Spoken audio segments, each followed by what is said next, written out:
Hey everyone, and welcome back to our fifth episode of the Premodern Showdown series. I'm Michael Hoyp. I'm here with Flint Espel. Say hi, Flint. Hi, Flint. Hi, everybody. Yeah. All right. And tonight, the matchup we have to start off is between Robin Lundh and uh, Mike Arnold. I'll bring up the schedule screen real quick. So we have Robin and then Mike, and then after that tonight we have Ron versus the other Mike, which is Mike Harris. So I'll go back over to my deck screen. We're going to be talking quickly about the three potential decks that each of the players has available to them. Of course, one of them will be banned by the other player, and then they'll have to select between one of the remaining two to play a best of three match. So the first deck in Robin's arsenal is Full English Breakfast. This is a graveyard centered combo deck that revolves around Volrash Shapeshifter, and there are tons of tricks that I can do with this and get lots of little values and little incremental edges you can get by some tight play. So the deck is really hard to play.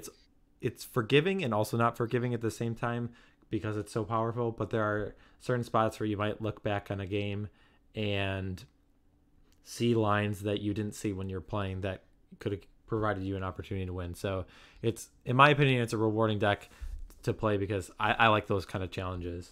I don't know if Flint, if you share the same thoughts, but um, All those lines, yes, lines, lines. It's yes, it's a really fun deck to play. I yeah. really like it. So the next deck for Robin is the Rock, which he said is one of his favorite decks, but he has not been able to play it. I believe it's been banned both times. So we were not sure if that's going to happen again tonight. But Flint, do you want to say any words about this Yeah, version of I the Rock? most people know it, right? There are different takes that people can have on the rock, but basically what it's trying to do is it's trying to run out some fast mana via walls, or Birds of Paradise.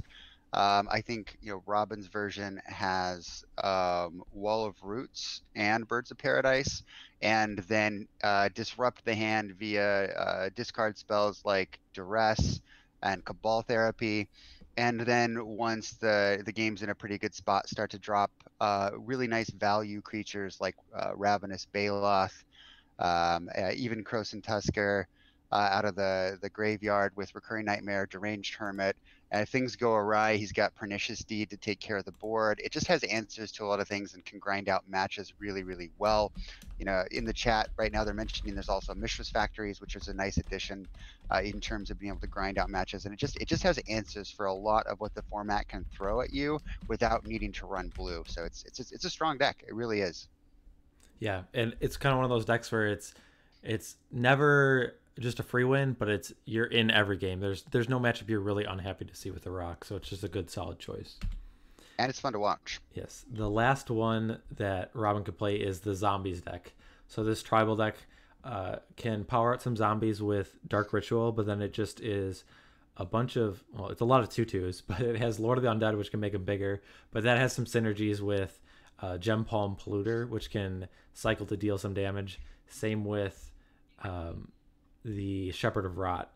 So not only does it can do more than just attack with creatures, it has a little bit of reach that most black decks probably don't have the capability to do. All right, so let's go over to some of Michael's decks. I'll talk about this Angry Ghoul list. So this is a combo deck, and it's looking to activate Hermit Druid, dump its entire deck into the graveyard, and then reanimate it with either Reanimate or Shallow Grave and target a Sutured Ghoul, and to make a really big Sutured Ghoul and attack on that one turn. It has some disruption or protection, I guess. You can use it proactively with Duress or Unmask to try and get cards that might hinder you going off. And this deck it's a little bit fragile. I mean, it does have some disruption or interaction, but if your opponent doesn't have a good answer to Hermit Druid on turn 1 or 2 because of Lotus Petal, then it's likely that this deck will be banned or that Michael won't choose it because he feels that the decks that are available to Robin just have too many ways to interact with a Hermit Druid, and he'll just be kind of a sitting duck. So the Next list is elves. I think you talked about this last one, but you can talk about it again, Flint. Yeah, I won't waste the viewers' time here too much in case you watch other videos, but we understand how elves decks work. Really, you're just trying to go wide, get a lot of creatures on the board, and then swing in for a really big run via overrun or coat of arms. Mike Arnold's take here is to add a couple cards that some elves don't play.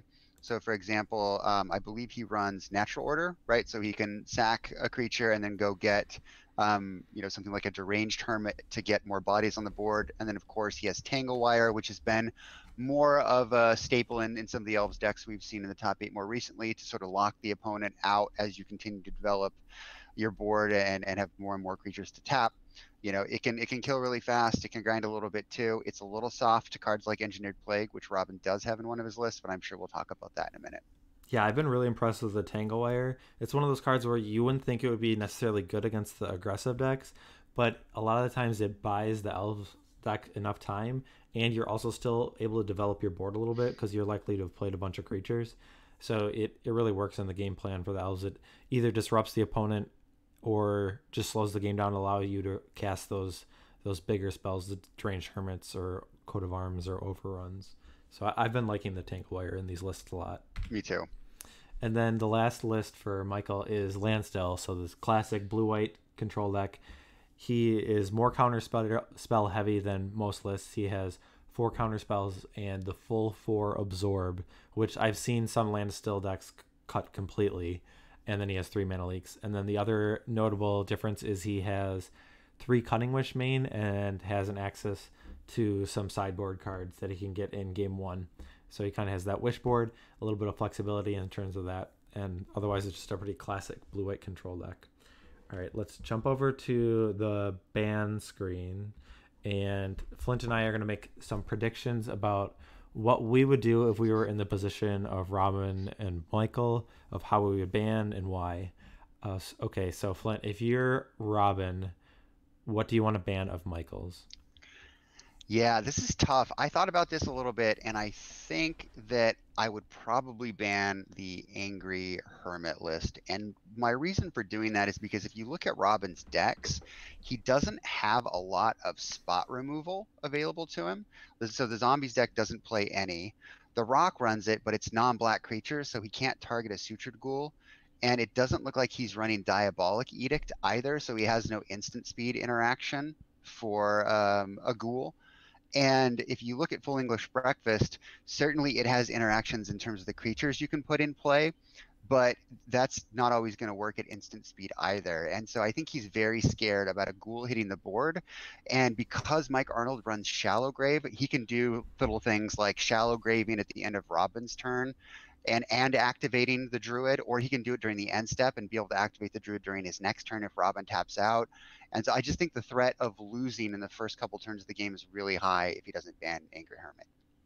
Okay. I think if he played the Rock against Angry Hermit, I think he'd be happy about that. But my spoilers, I think that Michael's going to ban the Rock from Robin. So I think Robin probably suspects that. I mean, that's been a continuing trend. So I don't think he can necessarily always ban the Rock. Yeah, I don't think he can necessarily rely on that Rock deck. I wouldn't take Zombies in against the Hermit if I were to lose it, or not if I were to leave it be. I'm trying to think if the Full English Breakfast, it does have some interaction. I mean, I might be willing to do that. I'm going to say that he's going to ban the Landstill deck, I guess. I'll just do it to be different. So I'm going to say that Robin's going to ban the blue-white Landstill for Michael. So what do you think Michael is going to ban of Robin? I've kind of already said what I thought, but...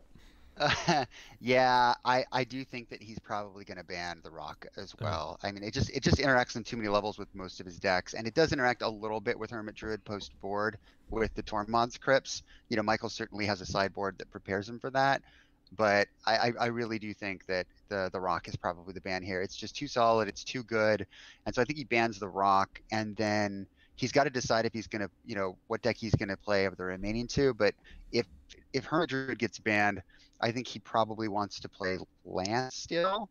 But if Landstill gets banned, I mean, if I were him, I'd play Hermit. But there, there's always the chance that he does run with the elves because it is really fast. But if he doesn't ban full English breakfast, I think he may be disadvantaged against it, provided he doesn't get a quick tangle wire. Yeah. I think, yeah. I think either way, I think if the rock gets banned for Robin, I think he's going to bring full English breakfast. I don't think I would want to bring against zombies against elves, even though there might be engineered plagues. I just feel like elves, if you don't draw that one card, that I feel like elves is the one that goes bigger, better. All right. Faster, stronger. Yeah, all those things. So, all right. So enough waiting. Let's figure it out. We'll jump over. Flint, you want to let them know that they can get started, and then you also can look up the decks that were banned and then let us know. All right. Yep. So I'm looking, and it looks like Mike Arnold banned. Wow, Mike Arnold banned zombies. Okay. And Robin banned elves. All right, we did not get that one right. So. All right, great. Well, we're in for a treat then. Okay, then we get to see the deck that has been avoiding us for so long, and that is Sweet. The Rock. So here it comes, Cabal Therapy. And Robin's really brazen with his Cabal Therapies. Like, he doesn't know what Michael's on, and he's just running out the therapy. I love it. And he's done that before, right? He did that against Jared, right? Yep, he totally did. I mean, you have... I guess you could also kind of... maybe you put him on a certain deck, giving you given that the way their bans are, I think this is what my opponent's going to play, and that's just what he's basing it on. Or he also could be saying, like, okay, I have this hand, and I might lose to like a quick Hermit Druid, and I have time against the blue-white Landstill deck that I'm going to be able to use it again. Mm-hmm. So maybe he's just banning the card he's like afraid of, and so Mike Arnold's in a good spot here because he can Limb Duel's Vault at the end of Robin's turn.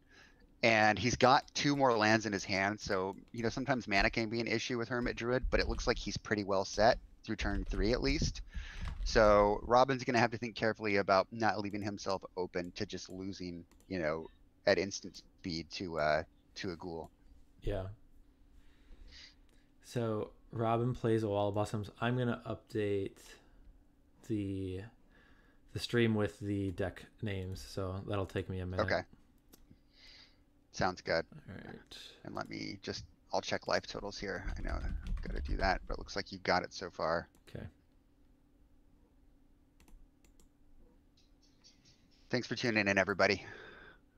This should be an interesting match to watch. Yeah, chat. So now that we know what decks are being played, who do you think is advantaged, and who are you cheering for? I don't know. Maybe those are 2 different things. I know definitely there are times that the deck I'm rooting for I feel like is the underdog, but I'm still willing to give it my support. So, well, I got to root for Hermit Druid here. Yeah, I mean, that makes sense.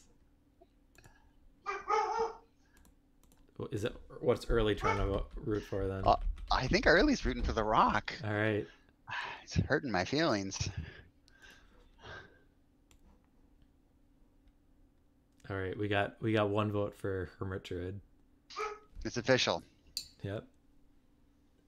All right, so yeah, go Hermit Druid. So deviations. The Cabal Therapy might come into play later, but like right now, from what he's seen, it's hard against Limb Duel's Vault to cast a Cabal Therapy. You don't want to put the Sky Corrosion Cloud Scraper. That one doesn't need to go to the graveyard. That's where Michael wants it. So, and if just in response, he's going to would use Limb Duel's Vault, and that would put it on top of the library. So he can't really name a card that he's afraid of right now.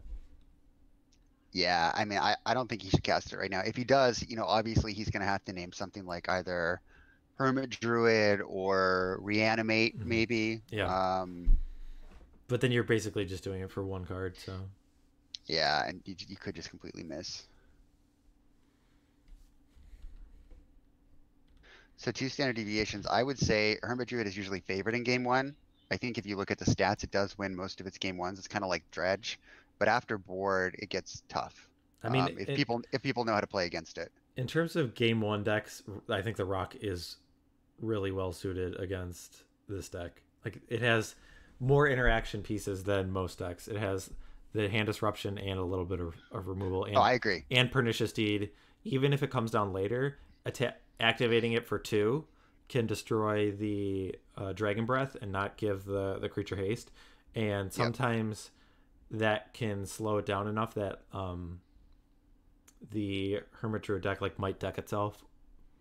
But I guess it looks like I would say the thing that's different about Michael's list is he has 3 corrosion cloud scrapers, so it's a lot more likely that the Hermit Druid or the Suture Ghoul comes back as like 39 because sometimes you can block it with 2 walls and like live a turn if it had like 20 some power. Yep. But it looks like Limdual's Vault here too, just FYI from Mike Arnold, and he's down to 15 now. Okay, because he took a damage to cast it, and then you said he used it. He paid life 4 times. Yeah. All right. Well, he did that pretty quickly. I feel like I didn't. I guess I was in my own mind and didn't notice how many times he paid life for that. All right, Gemstone Mine comes down, so it's still 2 unknown cards from Robin's perspective. But and there's our boy. Yeah, and so the interesting thing about that Limdol's Vault is there could have been a Hermit Druid in the top 5 cards, and Michael still has like the luxury to keep going if he wants like the next cards to be better. Like if he wanted a backup Hermit Druid or like a Rolly Tutor or something, or Hand Disruption or the Reanimate or something, so that way he doesn't have to use the Corrosion Reclamation.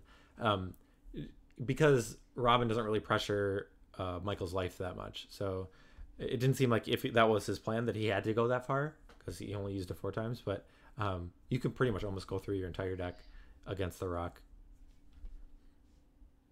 Right. So we see a follow-up Birds from Robin here. So we may see a Cabal Therapy flashback here. We may not. Yeah, it's tough because I think you probably do it. Yep. What are you naming here? That's probably one of the reanimation spells. Okay. Yeah. Regardless, it was a Gemstone Mine, so. If he doesn't have a way to remove the Druid and Mike draws a reanimation spell here. Oh no, so he doesn't have the reanimation spell, so he's gonna do it upkeep, and he's gonna flash back. Wait. Is he doing it upkeep?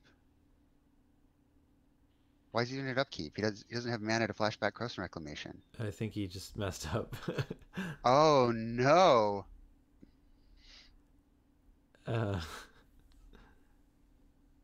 Yeah, it's 2 to flash it back, folks. You gotta main phase that Druid.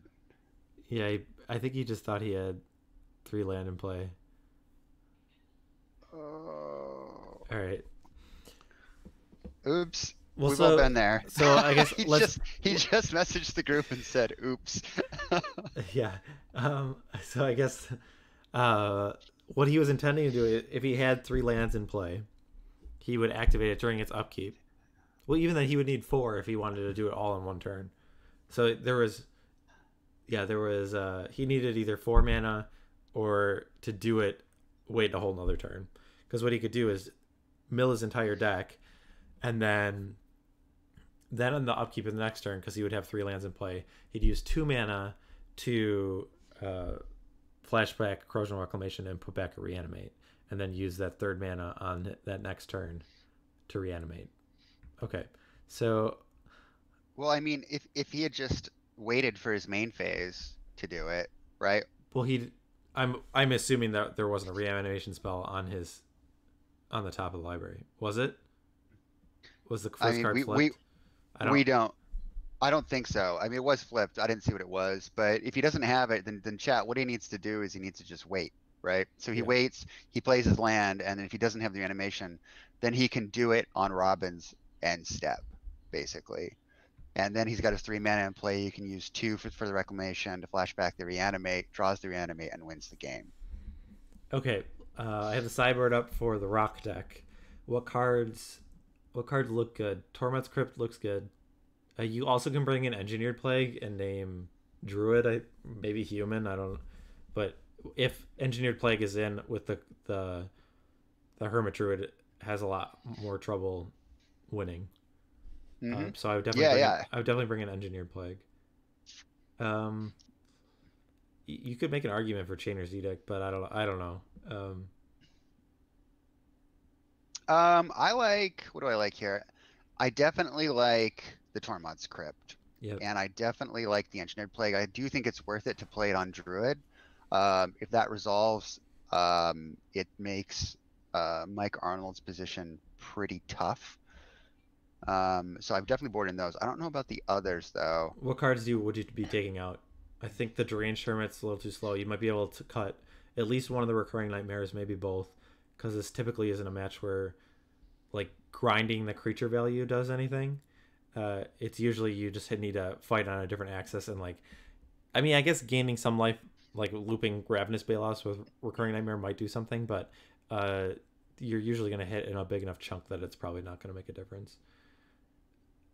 Yeah, for sure. I mean, I think you just need to get some pressure down and disrupt Michael early enough, and then that's usually all it takes to beat Hermit Druid.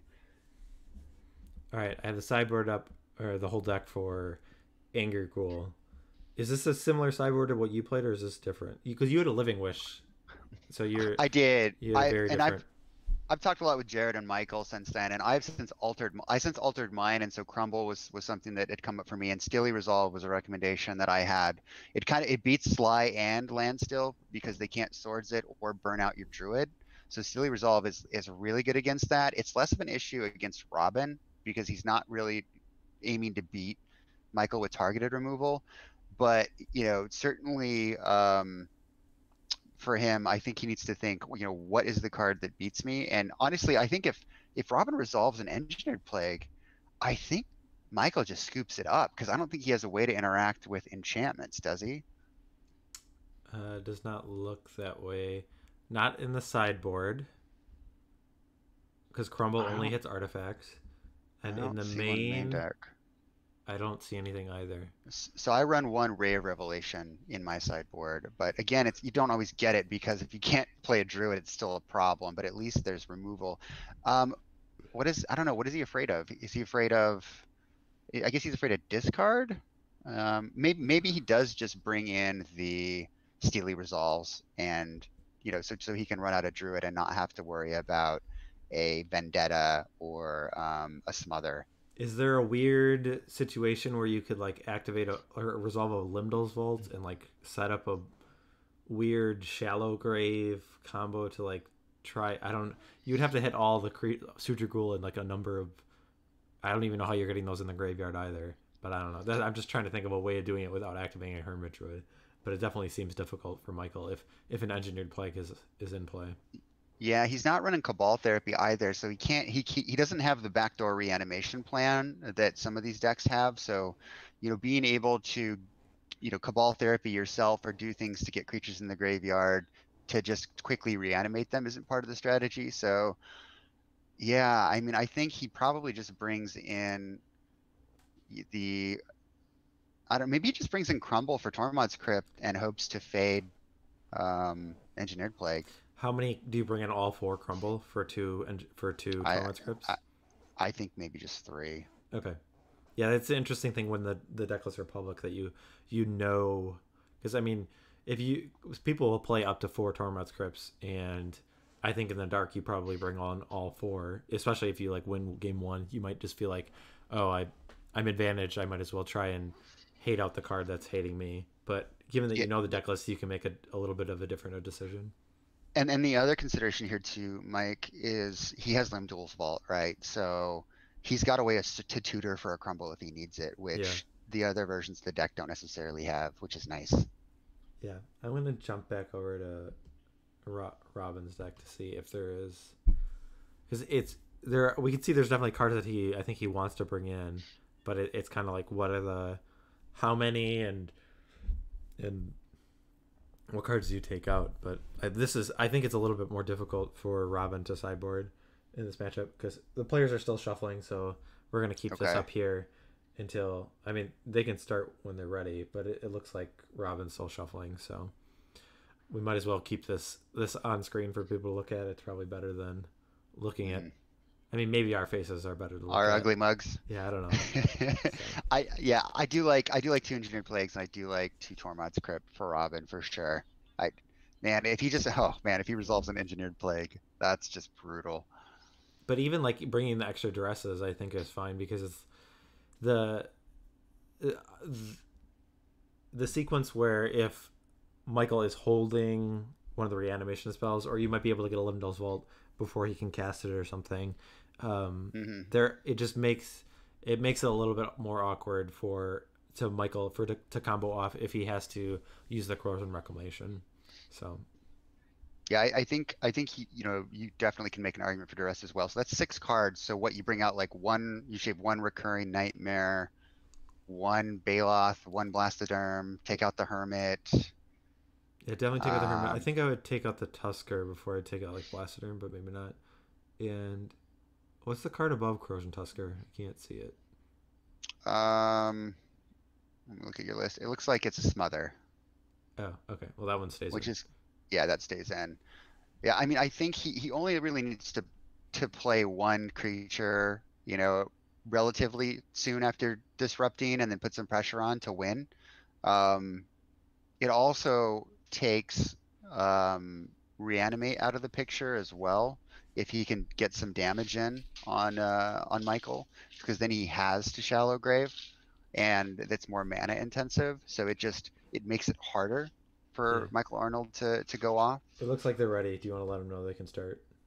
Yep, I'll let him know. Yeah, the other card we didn't even really talk about is Haunting Echoes, and it's really slow, but it might be an option that Robin he could go for. I mean, I think it's reasonable to try and like make him discard a Hermit Druid and then just exile it. So All turn right, one turn one unmask. unmask. So that exiles a Suture Ghoul. So there's still one other copy of Suture Ghoul in Michael's deck. So if he Yep. draws it, then it's a little bit awkward. Um, Oh, it's super awkward. so he has, especially because he doesn't have Cabal Therapy, he would need to pretty much draw another Unmask, right? I think in his list. Hmm. I think well, he's got duress too, right? But you can't target yourself with a dress, and it's a Oh, creature. to discard the card. Yes, yes, Yeah, yes. yeah. Absolutely. So I'll bring up Unmask. It's not a card that's really often that played in Premodern, but it definitely is one of those powerful cards. It's interesting that there's been multiple times when I've been looking at deck lists and I'll just search the pre-modern card pool for the clause of instead of paying, because the ability to do something instead of paying a mana cost is a very powerful ability. So we see a turn to So we see oh, the druid, which that tells me, given that he knows that Robin has the vendetta, I'm guessing Mike Arnold has a shallow grave in his hand, and he's hoping to just play another land, and then end during Robin's end step to play the shallow grave and get the druid back. he just That's could, that's or my, he could have another Hermit Druid. or maybe he's got another one, but that's that seems to me like what he's thinking. I'll bring up Shallow Grave. That's also No, he's worldly tutoring. I was okay. wrong. I mean, technically I'm wrong too, but So he's taking a point for that. So he's at 18. okay. Shallow Grave, I think, is for Mirage. Yes. So it's a 2 mana card. It's an instant. It puts the top creature card from your graveyard into play, and it has haste, and then it gets removed at the end of turn. So the thing is that when you activate Hermit Druid, it puts your entire deck into the graveyard, but because they're all going in at the same time, you're able to order the cards as you choose. So you're able to put a Suture Ghoul as the top creature. So we do see another Hermit Druid come down.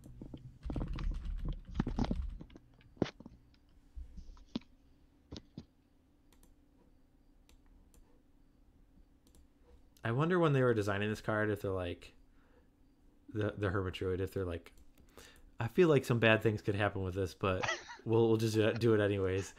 I mean, this was before, the Urza's cycle, so it's like maybe not, right? I mean, I Yeah. think that after that cycle is when they had to really take a hard look at themselves and be like, maybe we're making some cards that are too powerful.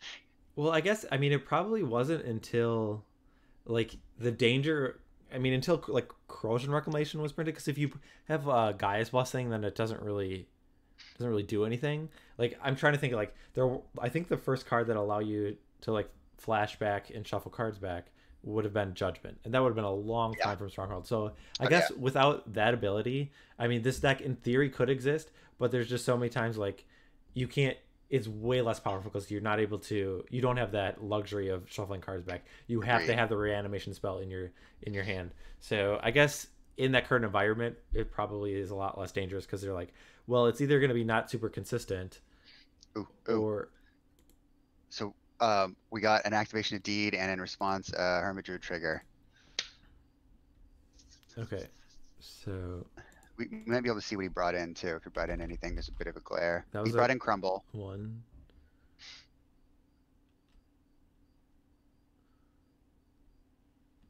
I'm just counting There's the crumbles. Dragon's Breath.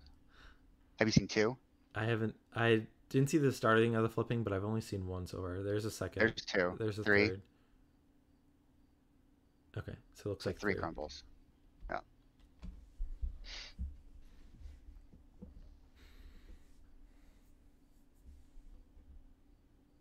So does he have the reanimate in hand? I guess we're about to find out. See one reanimate. I would want to know how many reanimates are in the graveyard. Just to get an idea of how many are in his hand. Yeah, in this position, there's plenty of time in this round. I want to know what's in his hand. How many reanimates in your graveyard? How many Sure. Corrosive Reclamations? You know?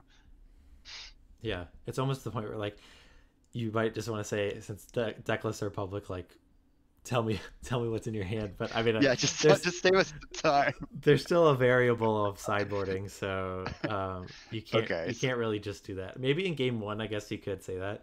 There was a pro tour, a block pro tour where the opponent was playing, and he used a card that searched his opponent's deck, and because deck lists were public, he wrote down. He was able to deduce what the opponent's hand was because of looking through the deck. He sorted the deck Nice. and said, okay, he's like, oh, you only have three of this card and two of this, so I know you have two of this card in your hand, one of the other. And I think he got a warning for like slow play or something at it. But I mean, it's pretty sweet, and it's kind of like the point of where that person, like if it's game one, you admire their dedication and you kind of just want to be like, these are the cards in my hand. But all right, so in the meanwhile, after I was Yeah, talking, it's game. Yeah, it's game. It's just, yeah. Robin's got no answers to a black creature that's in play like that, so he scoops him up. So we're going to game three. so the thing that Robin could have done is, instead of using the deed, is he could have waited and used it for two to get rid of the Dragon's Breath. I don't know if that would have changed anything given his hand, because he would need to have pretty much like a Tormod's Crypt. I think would be the next Yeah. card to exile. No, because there's still a card in his library. Yeah, I don't know. I think if we get to the point where Mike Arnold can get a Suture Ghoul into play and it's big enough, it's probably game over for Robin. Ron, you're right. In chat, Edict would work, but he only has one Edict. He has a Chainer's Edict that's in the board. So if he can kill the Dragon's Breath and follow up with an Edict, then sure. But yeah, because it's hard to. He's not going to make enough creatures that can block it and soak up enough trample damage. No. He could then cast Haunting Echoes and target the other card that he had put, and then he would have no graveyard. That's true. Yeah, but that only works if the first time the Corrosion Reclamation was flashbacked, which is pretty likely that it's going to be cast from the graveyard, so it would be exiled. But I guess he does have a second one, so there. I don't know if we saw that he brought in the right. Like I think that was one of the cards in his sideboard.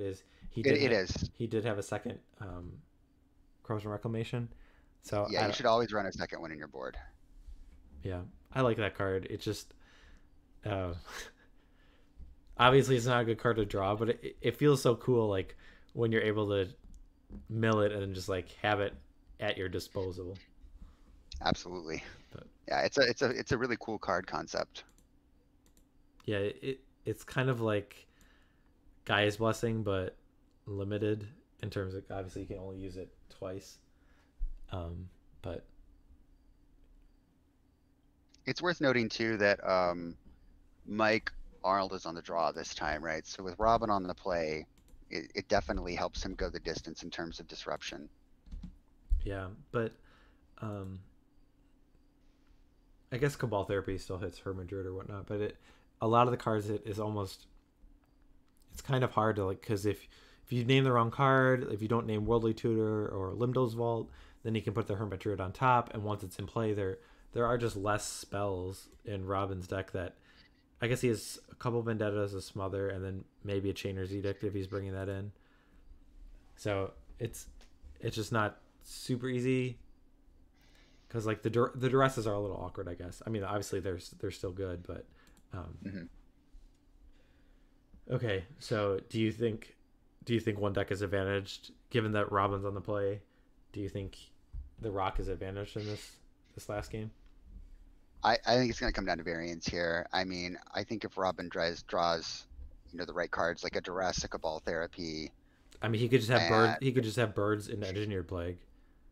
yeah, or Birds Engineer Plague. Yeah, I mean that's really really good. Um, Again, I do think that Hermit Druid is much less favored after board, and I think you're right. It's much less favored against the Rock as well. So I think it's a pretty close match. But if Robin gets the right draw, then he should be able to knock Michael right out of this game.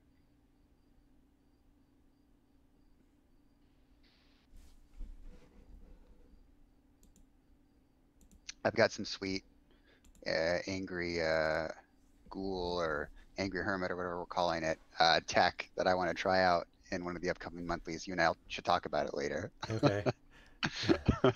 Teasing everyone, I like it. So Yes, yes. Could be coming to a pre-modern match near you. when you kind of giggle about it, does that mean you think it's actually good, or you think it's cute? It's hard to tell with me, I know. Okay. To be fair, I'm giggling because I think it's creative, but I don't know if it's actually good or not yet. You and I will have to do some play testing. I know that whenever I looked at Hermit Druid, I'm like, okay, is there a way I can? Or no, Oath of Druids is the card I was looking at. Like, if I just didn't put any creatures in my deck, is there a way I can win, like oathing up and milling my entire deck? And I didn't figure something out. I'm sure there's something in theory you could do with Corrosion Reclamation and flashing back, but I don't know. But I like the idea of dumping your entire graveyard into or your entire deck into the graveyard. As do I. All those games let you draw your entire deck or Yeah. dump it to the graveyard, or even like Doomsday is so cool because you just exile your entire library pretty much. Like those are really cool Magic games. Yeah. Not always for your opponent if you have the win at that point, but definitely fun to do. Well, I mean, there's just that small subset of games where uh, your decisions like really make a difference in those spots, and it's really rewarding when you can deduce, okay, what could my opponent have, and what are they going to do, and how can I combat it, or like if you're just playing against hate cards of like trying to work your way around it is really fun when you're able to do it. But then yeah, there are times, and it can be really unfun for your opponent if you just like smash him, but it also can be like sometimes your opponent just has like a Tormod's Crypt and you're like, well, my deck just doesn't do anything, like I guess I lose. so So Robin's going one, and I think maybe two on the bottom. Did he mulligan twice? looks Yeah, he like did. it. So two on the bottom here. Okay. And we're gonna get started. All right, game 3. Here we go, folks. Turn 1 Duress. Here it comes. Calling it now. Yeah, there it is. All right. Best Alright. card in the format, right? So what are we taking here? Looked like Michael didn't want to put down his hand. It's like all right. Oh, wow. So Shallow Grave or Crumble or Limdol's Vault. interesting. So I think what the card that Robin takes will really depend on what's in his hand. Like Or at least says Limdol's Vault is what you should take.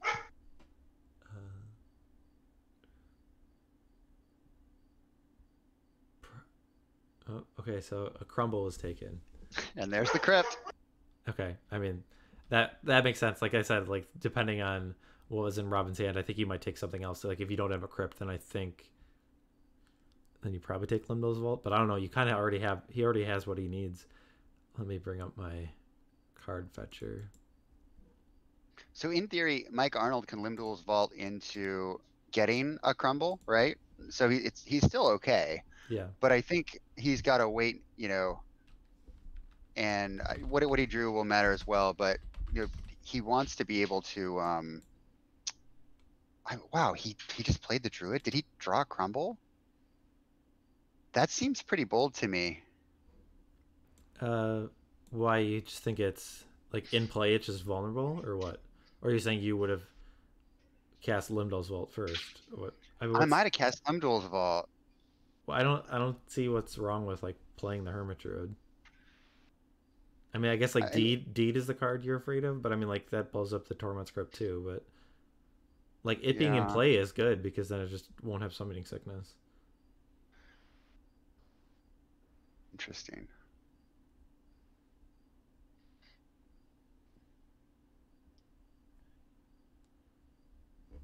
We're gonna see the Engineered Plague. Oh, he took 3 from Treetop Village. Yes. I want to cast this spell. All right, so it's 16 to 19. Sorry, I missed that. So yeah, Engineered Plague would be sweet. I don't think Robin's that's what he has. Kind of a bad spot here. Yeah, I mean definitely if he's not doing anything meaningful on this turn, then I would guess the sequence is going to be Limdo's Vault, and then, well, I mean he needs... just has the Shallow Grave in his hand too. Oh, right? I mean, okay. So yeah, he just has Limbo's Vault, get a crumble, play crumble, activate Druid, and then if he's got a land in his hand, he can Shallow Grave that turn. And if he doesn't have a land in his hand, if he has the Reanimate, he still has enough life to do it. Interesting. Maybe there's a Vendetta in Robin's hand, and he can do it in response to the crumble. I don't know.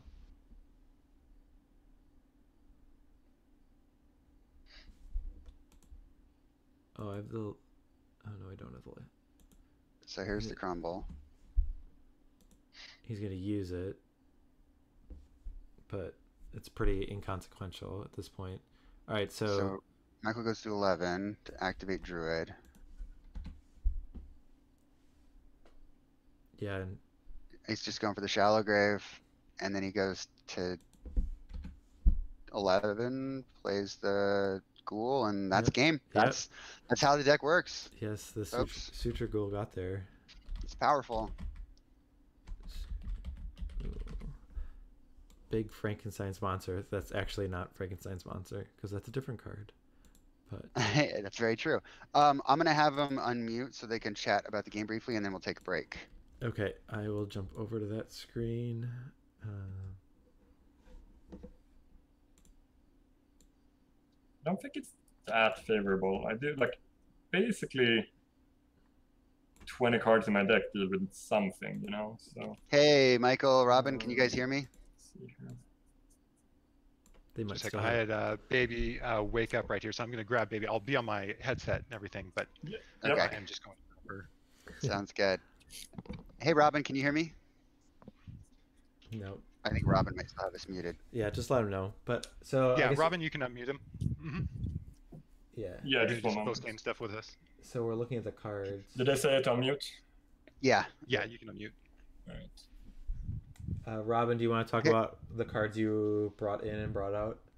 It looks like you... Sorry, I just unmuted. What happened? I was just say, do you want to talk about while you're de-sideboarding the cards that you sideboarded? I mean, it's fairly obvious. Yeah. It's Graveyard Hate.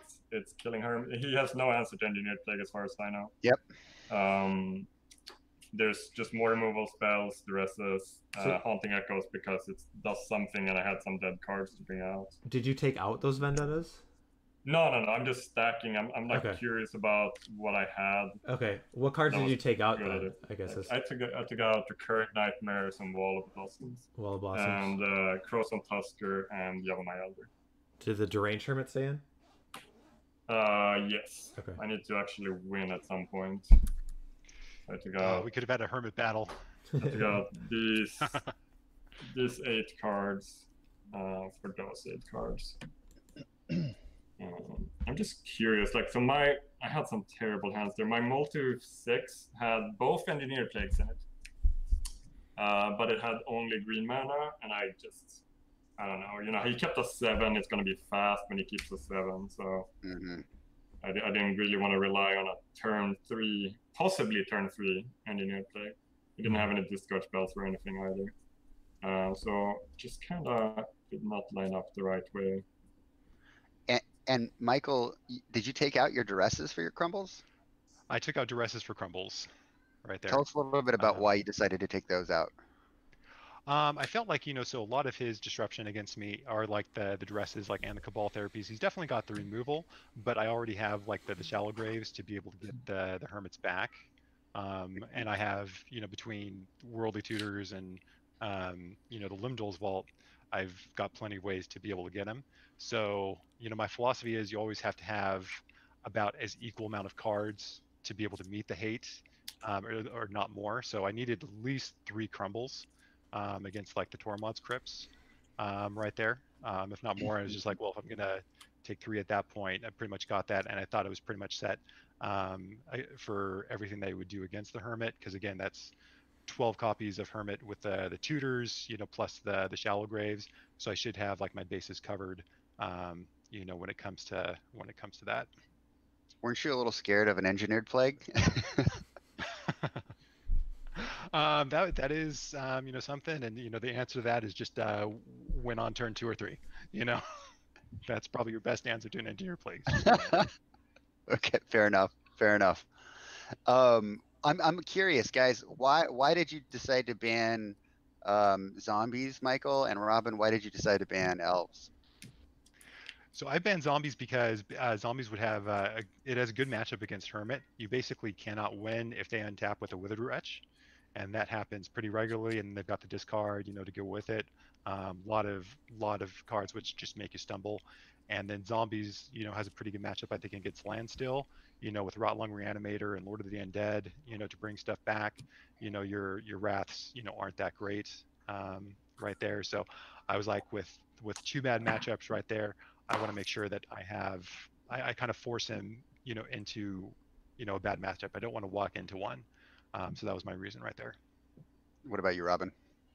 I mean, I agree with that assessment. Zombies definitely has a very good matchup. I was asked by my carriers last night before going to bed, and I had not thought about it, so I said elves. Basically, I was just like, all right, maybe he bans the rock, because that's what everyone seems to be doing. And if he does, then I'll just play zombies. But zombies loses to elves. Feb didn't seem great against any of his decks. So, and rock will always be like 45% or worse. So it just felt like, that seems fine. Fine to me. Maybe I should have, if I ban Ghoul and he bans zombies. Yeah, I don't know. I never played against elves. It seems like it could be a good matchup. That could have been favorable.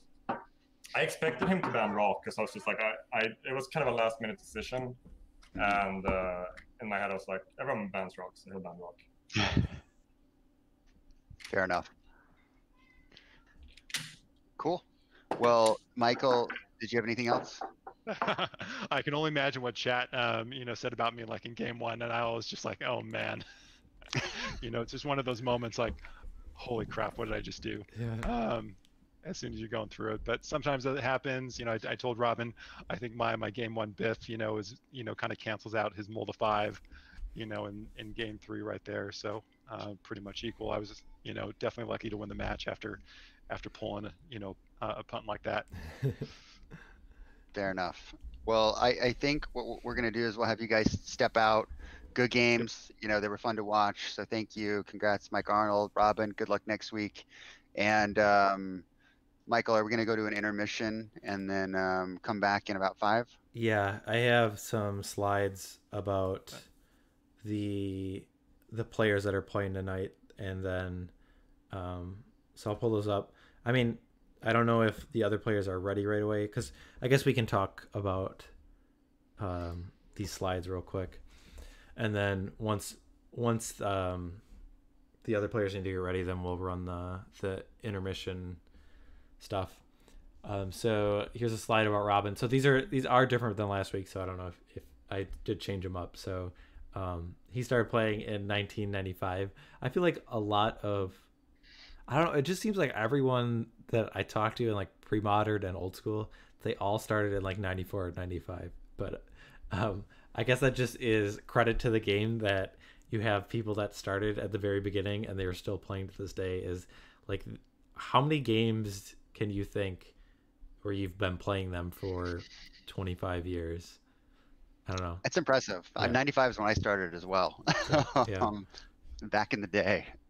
So he listed his favorite deck as the Rock. So I know he has commented on people on posting on Facebook with Rock picks that he likes to give his input, and he has been talking about the Rock a lot. So I'm sure he was very glad that he got the opportunity to play it. A little unfortunate to the way that the match went, but yeah, I enjoy the Rock because I think I said this before, is it always feels like you get to play a good game of Magic. You get to interact, disrupt your opponent a lot of times, and you don't just run over them in any way. So the game is always going to get played out. So they're fun games to play. You get to make decisions, and I think, I mean, maybe I'm wrong, but I think they're fun for your opponent too. It's a lot better than sometimes you have a deck kind of like Angry Hermit sometimes, where your deck either interacts favorably against it or it doesn't at all, and it can polarize the matchup. But I do like the Rock. The other thing he noted is he said maybe a Lauren. I think the other note is that at the time that he filled out the form, that he had not played a game with the deck. So I know someone is doing very well with a Lauren in the monthly right now. So I don't know if that might be something that he's looking to pick up as well. But he's a good deck builder too, so he may start with that list and then he might edit it a little bit too, kind of depending on his impressions, certainly. Okay, his favorite food is listed as chana masala. Do you know what that is? It's Indian food, Yeah. but I don't know off the top of my head. Yeah, I had to look it up. I know it was an Indian food, so that I guess is all I retained from looking it up. But yeah, it seems like, I mean, he lives in New York, so I guess there are a lot of options. But I know for his restaurant that he said is that I pronounce it with a German accent of yeah, and he messaged, I can't remember how he said it, but he said it's I think he said Mexican. He either said Mexican or Spanish restaurant. I can't remember what he said, but Yeah. so I've got the pronunciation way wrong. Yeah, but that's my German influence on everything I say. It doesn't seem like he has a very particular music genre. He'll switch over. His favorite video game is listed as Link to the Past. Hell yeah, Super Nintendo, Yes. great game. Yeah. Great game. I played that. I didn't play it on the Super Nintendo because I never owned one of those. Oh, I think I had it for the Game Boy Advance. I think they ported it over there. But Looks like the next players are ready too, so Well, give us 2 more minutes. I'll speed through these real quick. I'll get at least through the first 2 players. And so kind of just talking about the Rock is he always likes playing the Rock. He likes the matchup against blue white. There's a lot of interactions. I also agree with that. I do like that matchup. It's really fun. And so Michael Arnold was the other player that we just saw. He started playing in Revise, so a little bit later than, I don't actually know what year Revise came out, but was it 95 or 96, or was it later than that? But still, 95 was 4th edition, so maybe it was 94. All right, so they really came out with those editions right away. So his favorite deck is Elves, and he likes Premodern for the people because it kind of allows both people who are competitive and skilled, and then also like people that just like to play their cool decks. His favorite food is steak. It's a good old hunk of meat. So, I appreciate that. Yeah. Favorite music genre is pop punk. I guess what I think of like Linkin Park. Is Linkin Park like pop punk? I guess what band would? I don't know. Maybe it's like or is that like more modern of like Imagine Dragons? Is that like pop punk? I don't know. No. That's less punk and more punk. Maybe it's like rock. Panic at the Disco Okay. or Blink 182. Yeah, Blink 182, Green Day. Okay. Yeah. All Favorite video games are Knights of the Old Republic and Baldur's Gate 2. I don't know how much of either of those games I played. I mean, I'm familiar with both of them, but I'm familiar as well, but I haven't played them. I My think brother loves Knights of the Republic. I think I played more Baldur's Gate than Knights of the Old Republic. And his most memorable Magic game was his world changed when he had Illusions of Grandeur donated to me. So it's kind of fitting for Premodern, though. No one has really found a home for that shell of deck. It hasn't. I think when everyone saw the format, they thought that would be one of the tier 1 decks, and it kind of just hasn't performed. And maybe there is a list, a 75 that can do well, but without Brainstorm and Force of Will, it's just not as good. Yeah. And like, well, I know there were they used to splash Necropotence in some of the Tricks decks too. You could play like Duress. Kai Boot splashed red, and then they splash Necro later. But the mana bases were a little bit different in those formats. So, all right. Yeah. If the players are ready, I'll put up this quick intermission. I'll mute us, and we'll get them ready. So I'll jump over to Sounds that, good. and we'll see you just in a few minutes.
Okay, everyone, we are back. So we're going to be talking about the matchup between Ron Taylor and Mike Harris.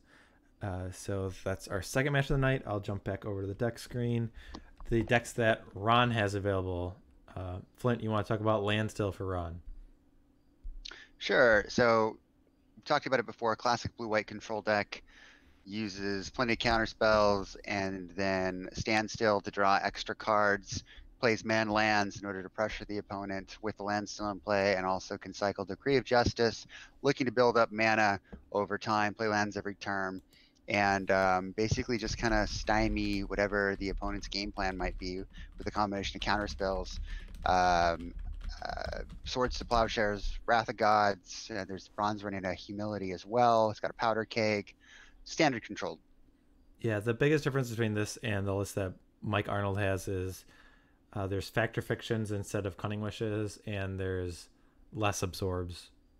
There's only one absorb as compared to 4 in Mike's list. Reanimator. So this is Ron's specialty, but we haven't seen it in action yet. So maybe like Robin, we'll also be able to get the iconic deck for each player. This Reanimator deck is interesting to me because of the Worldly Tutor package. It allows it to play a lot more singletons of creatures. I mean, I think some versions maybe I've seen before with Buried Alive, which is kind of clunky, but gives you that ability to tutor up one of creature that you don't want to put 4 of, but might have certain matchups where just having one could really seal the deal. And so some of those targets are Multani, which has Shroud, so that's best against like control decks or cards that are looking to interact with the creature. Visara, so that'd be good against creature decks that you can just tap and destroy a creature every turn. I think those are Ray of Dawnbringers, so that's if they don't have any interaction, as you're able to bring back creatures all the time. Though without Buried Alive, that plan, like, you probably just need to have multiple cards to discard and get value that way. And then Pterodon is the really spicy one. It's a creature, when it comes into play, it removes 2 lands from the graveyard or from play, and then when it leaves play, those lands come back. So it might just be like if your opponent's either a combo deck and they need a certain amount of mana, or if you just know that the answers they have just cost a certain amount, like Pernicious Deed or something. Exiling lands might give you enough tempo to just seal the deal. So let's go to the last deck of Stasis, which we saw last week. So Flint, give us a quick rundown of Stasis. Basically, don't let your opponent play the game. Players don't get in a tap phase, so the deck is looking to get the Stasis in play to continue to pay the cost via Islands and Forsaken City, just discarding cards every turn. But then it has a lot of alternate casting cost cards, like Gush to draw cards, Thwart to return islands, Daze to return islands, and to continue to pay for that casting cost. If things get a little hairy, you can end a turn, Chain of Vapor the Stasis back to your hand and replay it. But then the way that this deck kills the opponent is primarily through Black Vice. Just, the opponent can't play any spells, so the cards accrue in the hand, and they start to take damage from it. Mm-hmm. All right, let's jump over to Mike's deck. So I'll talk about, or Flint, why don't you talk about the Cognivore Oath deck? Sure. So it's an Oath of Druids deck. So looking to take advantage of the opponent playing creatures, and if the opponent doesn't want to play creatures, you can cast a Cunning Wish and get a Funeral Pyre, which is a 1 white mana instant that exiles a card from a graveyard, and then that player gets to put a 1/1 into play.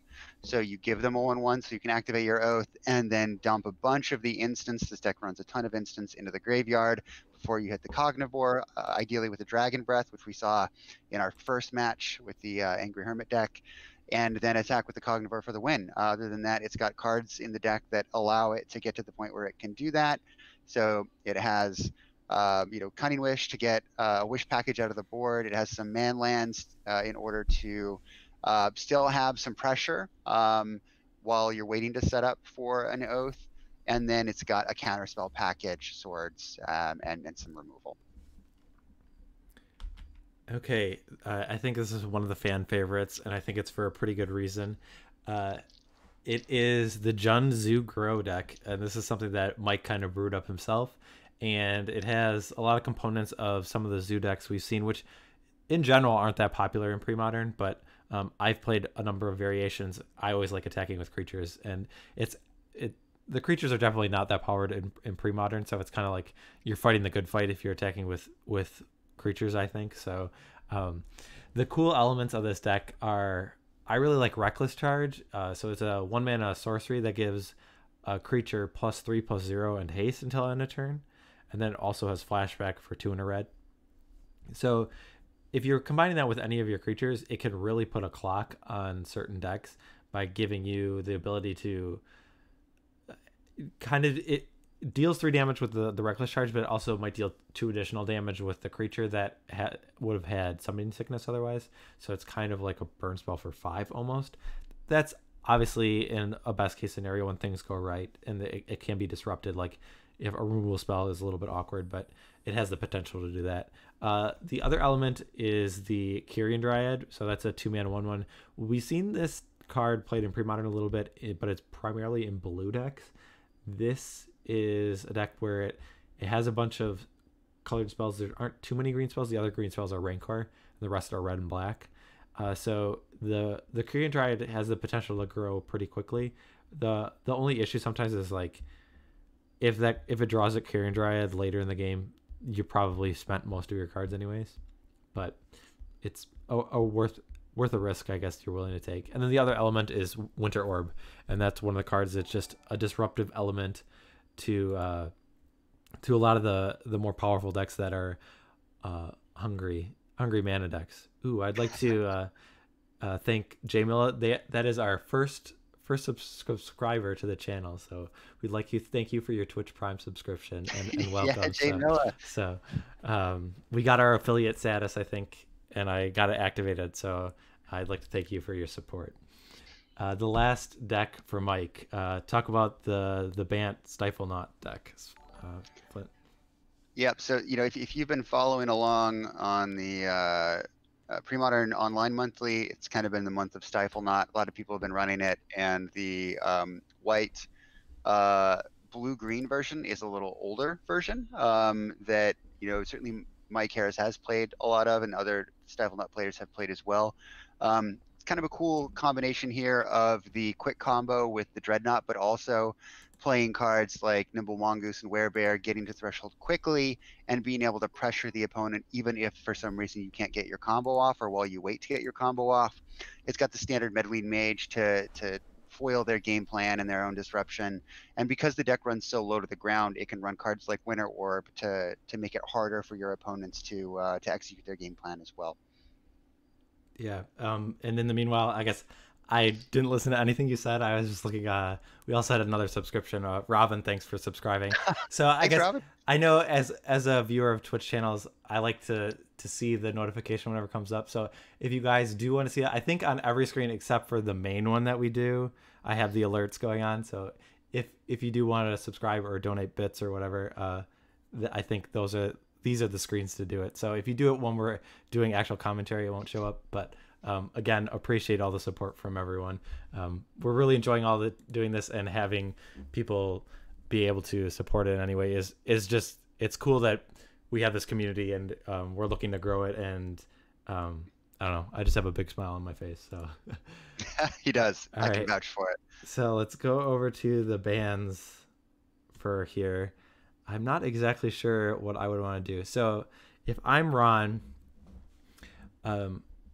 pretty much I feel like I would want my Stasis deck against a lot of these. Maybe not against the Jun Zugro deck, but I feel like I would be happy about playing it against the either two decks. But am I afraid of the Jun Zu? I think the Reanimator deck, I'd be happy to play that against it. I think I would ban. I'm just gonna ban Dreadnought, I guess, if I'm Ron. I feel like that's why half the time I just default to like ban whatever deck the person is known for. But what do you think? What is Ron gonna ban? I think I ban Dreadnought as well. Okay. And the reason for that is I actually do think it has game against Stasis, because Nimble Mongoose is a nightmare creature against Stasis, and Werebear is low to the ground. The Dreadnought's low to the ground. The middle, like all of the cards in Dreadnought are so low to the ground that there's a high potential they can get under stasis and also has some disruption. I think stasis is certainly good against Kaggoth. And Junzu is pretty low to the ground as well. So I think he's most afraid. Certainly Reanimator is good against certain decks, and Landstill as well is good against a lot of decks as well. But I think the one that will probably trip him up the most would be the Dreadnought deck, just because it's a combo / tempo kind of deck, and I don't know if Ron's decks are as well equipped to handle that. All right, so we both think the Stifle Knots can get banned. If you're Mike, what are you banning? It's interesting. So I think if you're Mike, again, you're not as worried about stasis because 2 of your decks can go under it. Reanimator is brutal if you're playing a creature deck, but I would say more specifically if you're going to run your Junzu Grow deck. Maybe, it depends. I mean, if Ron runs Reanimate itself, it takes a lot of his life, so unless he's reanimating Phantom Neshoba, he might not actually be in a bad spot. I think Landstill probably has the most overall game against his decks. So, and it's just a strong deck. So I think if I'm Mike, I probably ban Standstill for that reason. I feel like I banned Stasis. I mean, like, I think you're happy with the Stifle Knot, playing Stasis against Stifle Knot. Chain of Vapor bounces Dreadnought, and I mean, Nimble Mongoose can't be targeted, but it's got to attack a bunch of times, and like, you can resolve a Stasis and then it can't untap. So I don't know. So I would say ban the Stasis deck, but all right. So let's jump over. You can let the players know that we are ready, and okay. I'll message them. Then you can also look up and let us know which decks actually were banned and see how we did. Let me flip around both of these screens. It looks like I have them upside down. So just a moment there. All right, I'm going to take a peek here. And we've got Stifle Knot was banned, and excuse me, sorry, I clicked on the wrong one. Landstill was banned, and Stifle Knot was banned. So Landstill and Stifle Knot. Okay. So it'll be interesting to see what the players bring. So, I mean, I'm scared that Ron's on stasis again. Well, okay. Well, so Mike's not on the Zoo deck. He must be. Yeah. Well, he's on Reanimator. City Brass and Ron, so Reanimator. Yep. So it's right. Reanimator versus Kaggoth. All right. Let me the deck list. Ron to 19. Yeah, I will update all these. I'll update the deck names. So while you're doing that, I'll commentate here. So careful study from Ron. Good first turn play. Let's see if he bins any creatures. Looks like an Acroma and maybe was it Pterodon? Was that the red one? Yes. So sacks Lotus Petal, plays. What is that? Is that a Cabal Therapy? Yep. Yeah, it's a Cabal Therapy. Naming Oath, probably.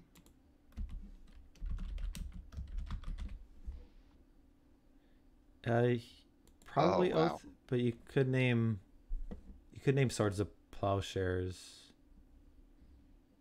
So we saw a counterspell and 2 accumulated knowledges on Mike's side. He didn't name accumulated knowledge.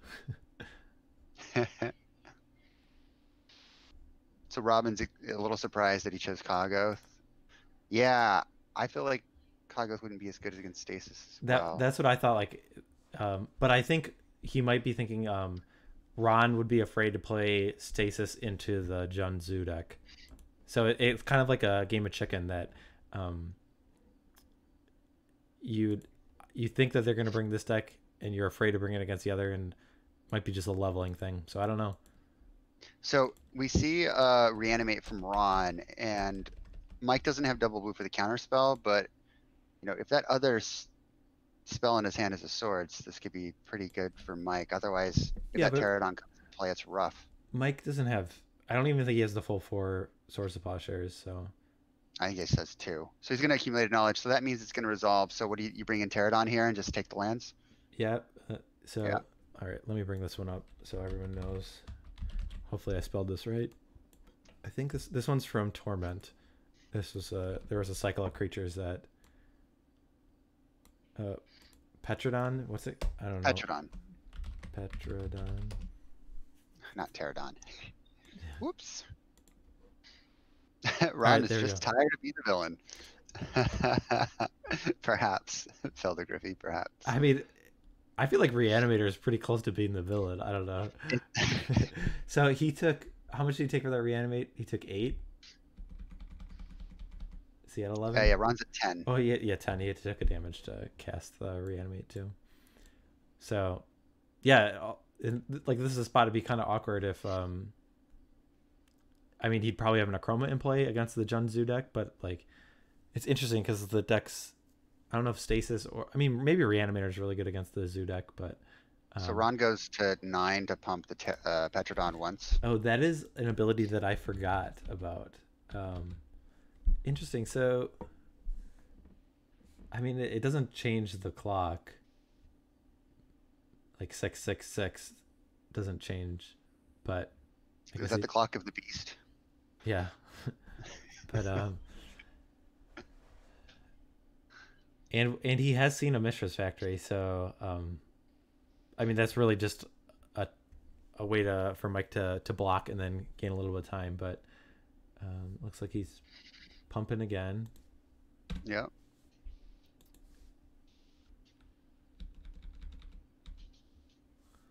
All right. Will this Pterodon go the distance? It's 8 all. This is the thing that I love about the Reanimator deck is 7. like the modern Reanimator decks just like kill you with like Grizzlebrand or Emrakul right away, or like whatever they're doing. Their targets are so powerful, but here like the Reanimator deck's like pretty consistent about putting a creature into play, but even like the biggest baddest creatures of this format, like they still have to attack 4 turns. Like you still get like a decent amount of a game, given that Ron has his like turn 2 reanimation. So Yep. No Grizzlebrand in this format, folks. All right, the Nightmare Beast. What is this guy hesitating about? What is this guy doing if he's not attacking? This guy, He's a Nightmare Beast. What else is he gonna do? Like, I mean, crochet? You could block a Mistress Factory, but I feel like this guy came here to do 2 things: remove remove lands and attack, and he already removed some lands. So all right.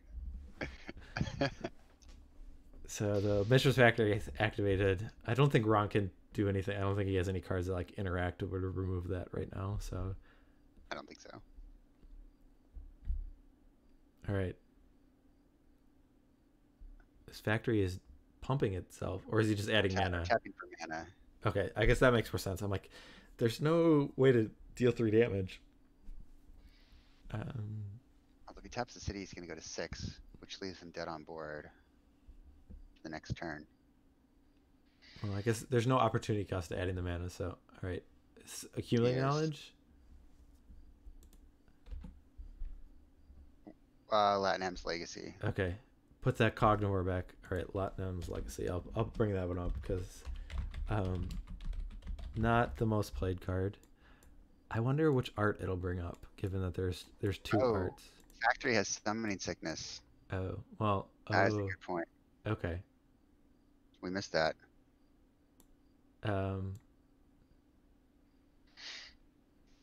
I think. I mean, do we want to try and back it up?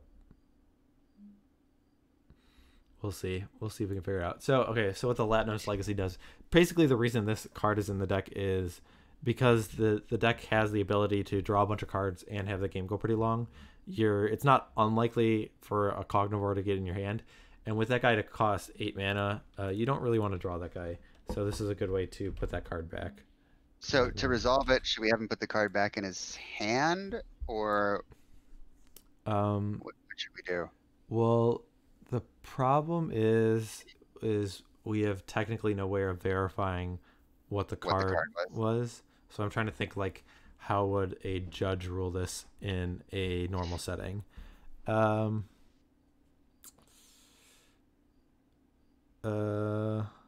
have no idea how you would back this up. Yeah, because, I don't either.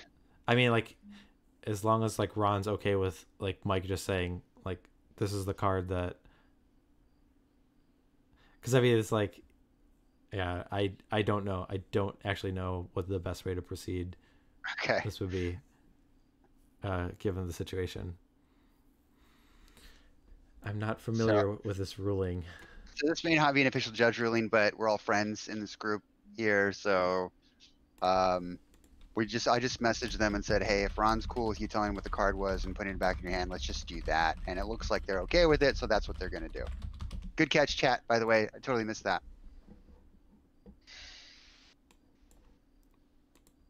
Yeah, so here's a picture of the big Cognivore. So I just always assume that's the card you shuffle back, because you do not want to draw this guy. He's very difficult to cast with 8 mana. Challenge accepted. Although in our game the other weekend, I mean, I feel like we were playing for long enough to where you probably could have just casted it from your hand. Yeah. I don't think I actually had that much mana though. I'm just getting up there. Maybe. All right, we see All right. the very scary Putrid Imp. Mm-hmm. I mean, it actually could be relevant. I mean, like, if it... So, is Mike at... He's at 7 then? Because he didn't have the factory? Yep. Okay. The Putrid Imp, the innocent little 1/1. Smelliest of imps. Yeah. Well, Foul Imp might take that. I don't know. Because Putrid might... I mean, I guess... Putrid... Rotting flesh, though? Yeah, Like... I don't know. Maybe it's really dry out, and he... I don't know. It's... that would be desiccated imp. Yeah. I was just trying to think if there's an option, like if putrid always is smelly, or if it just sometimes means rotting, and there's an opportunity where it's rotting and isn't stinky. I don't know. But it's nice. I mean, I guess I don't know if the edicts are played as much as maybe when I started playing this format, but it's a good protection against Diabolic Edict. I'll bring up the Foul Imp. I don't know which one. I mean, this guy is so stinky that you lose life when he comes into play. I don't know.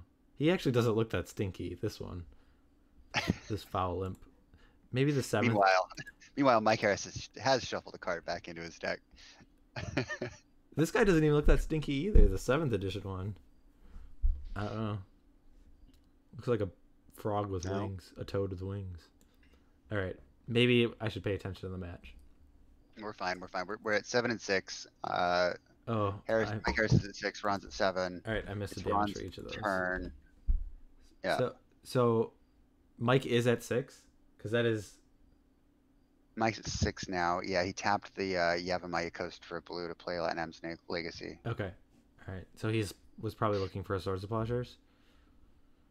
I mean, I think that's the only... Probably. I guess, yeah, if he's at 7, because Ron still has lethal with the 2 creatures.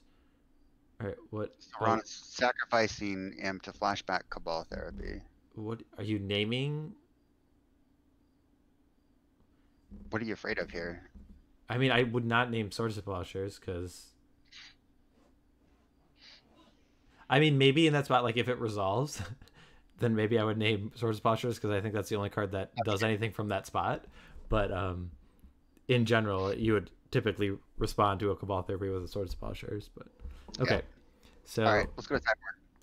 All right, let's jump over to the decks. All right, the Reanimator list. I don't think it's bringing in Oath of Druids against the Oath of Druids deck, but You never know. It's do. the last thing you'll expect. I do think Duress is a card that seems good. I do think you bring in the other Multani. Probably. I guess yes. The only thing is like it's a little bit awkward because it is a little bit slower of a card, and if Mike gets a chance to Oath, the Cognivore is likely to be bigger than the Multani. But I don't know. Maybe that's playing too scared. I mean, it's got to be better than. It's probably I think it's better than Phantom Nishoba, better than Visara. Or maybe it's not better than Visara, but probably. I don't know. Do you like the Negators? Are the Negators a card you bring in? It's I think in Ron's position, I would rather just try to race with a bigger creature than a negator. I've played with the negators in the sideboard, and I don't know. I just have the fear. I guess I never want to bring them in. It's like all the decks have something. They usually have like a Mistress Factory or something, or some way to like deal it some Yeah. damage. And I was like, I mean, I guess you can sack some lands, but it's just like it just feels like you're so all in on that plan. But it'll be interesting to like- see. I was just gonna say I don't know if I would because of the man lands and because of the oath. I like the duresses. I like the Multani, and I actually kind of like Visara because it can kill Cognivore. Okay, yeah, I think that's fine. Yeah, so the creatures that you're taking out are Nishoba. Those are, I think those are chromas. I think I called them Ray of Dawnbringers before. I think they're chromas. I think I might take out Nishoba. Could keep you alive long enough, right? On to swing back. Well, What's worse, Nishoba or Chroma? Nishoba, I think it's slower. Probably Nishoba, right? Because it's slower. So Yeah, because maybe the thing is, if Mike's able to oath up a Cognivore that's bigger than a Phantom Nishoba, Mike can just wait and probably win the game if the game goes long. Mhm. So I don't know. All right, I think so yeah, probably Nishoba. ooh, so these I was gonna say funeral pyre might not come in because there are creatures, but this is like a baby little Tormod's Crypt, so 2 of those are gonna come in, I think, maybe even all 3, because it might be too slow to Cunning Wish for, but it's a nice way to deal with. I guess it only deals with Reanimate. The Exhume can get around it if there's multiple creatures because it targets 1 card in the graveyard, so it's able to basically counter a Reanimate spell, but not and necessarily an and Exhume. what do you like? Like, what do you wish for if all 3 funeral pyres come in? Is it just you wish for a swords? Yeah, probably. Yeah, I think you definitely bring in all 3 funeral pyres, and then you can save those cunning wishes for the swords to plowshares, or maybe a naturalize. Is Ron running animate dead? Yes, he has 3, I Yeah. believe. Yeah. Okay. Russian River's really good too. There are 3 animate deads. Yes, Rushing River is definitely a card. That might be a card where you leave it in the sideboard because it has Yeah. more value to Cunning Wish, because you might have the time to be able to do that. I don't know what you take out, but the players are shuffling up, so we'll get back soon. So yeah, All right, I'll let them know that they can start. yeah. Would you bring in Divert? You can change the target of Reanimate to a Putrid Imp. You could. I think it's too narrow, but You gotta think of do the love it. options. I do love it. Or maybe you can switch it to a Cognivore and make him lose 8 life. As compared to 8 that he's probably targeting with the cards already. So, all right. Oh, let me reset the life totals. Did I have a match win for Ron that whole time? Did you? Maybe. If you did, I totally missed it. Maybe. Sorry if I did. All right. All right, looks like we've started, and Mike's got a turn 1 Yavimite Coast. Did Ron just draw and then discard Symbiotic Worm? I think that's what he did because I don't see any lands. Yeah, he did. So it's an interesting aspect from the deck to take, and it might not be something that less experienced players would do all the time because you got to weigh the chances of me missing a land drop as compared to getting this in the graveyard. But so he puts the Symbiotic Worm, which it has 2 pluses. Like he might have the way to, like, if he has a Cabal Therapy, he might be able to flash back Cabal Therapy and sacrifice the Symbiotic Worm, so that way he has like a natural protection against Swords to Plowshares. Because I don't think there's, like, other than that, I maybe there's Powder Keg, I think, is the other card, but there's no like Sweeper in Mike's deck. And then he has to individually deal with the creatures as compared to just having one card that would either Rushing River or Swords of Plowshares or get rid of that one big 7/7. If he has the Cabal Therapy, he can spread out his threats. Yeah, and it looks like Mike does sack in response going to 19, so it's 19 all, Okay. and it looks like we may see a counter here. And he's looking to counter. This is a Dark Ritual that's being cast, So I mean, there is a possibility that like Ron could be doing something. He could have a reanimate after this, and this is not necessarily bait, but it almost could be in a sense. So it's an interesting spot to try and pick your fight from the counter spells of. Because I mean, sometimes I get greedy and I'll just counter the next spell, but yeah, but it also could have been like a semi bluff from Ron that the ritual isn't something he actually cares about. He has another land and a reanimate, and he's happy that I countered, but doesn't seem to be the case. Yeah, I think it's the right call to counter on Mike Harris's end for sure. Right, sometimes you do wait and counter, like you said, but in this one. All right, so the Oath of Druids. All right, it's about to get interesting. So do you think that makes like Ron hesitate in terms of his reanimation plan? Like, is he trying to reanimate like multiple creatures in one turn so that he can have a bigger board state, or do you think what is his plan against a giant cognivore? Basara. Okay. That would be the best case scenario, I think.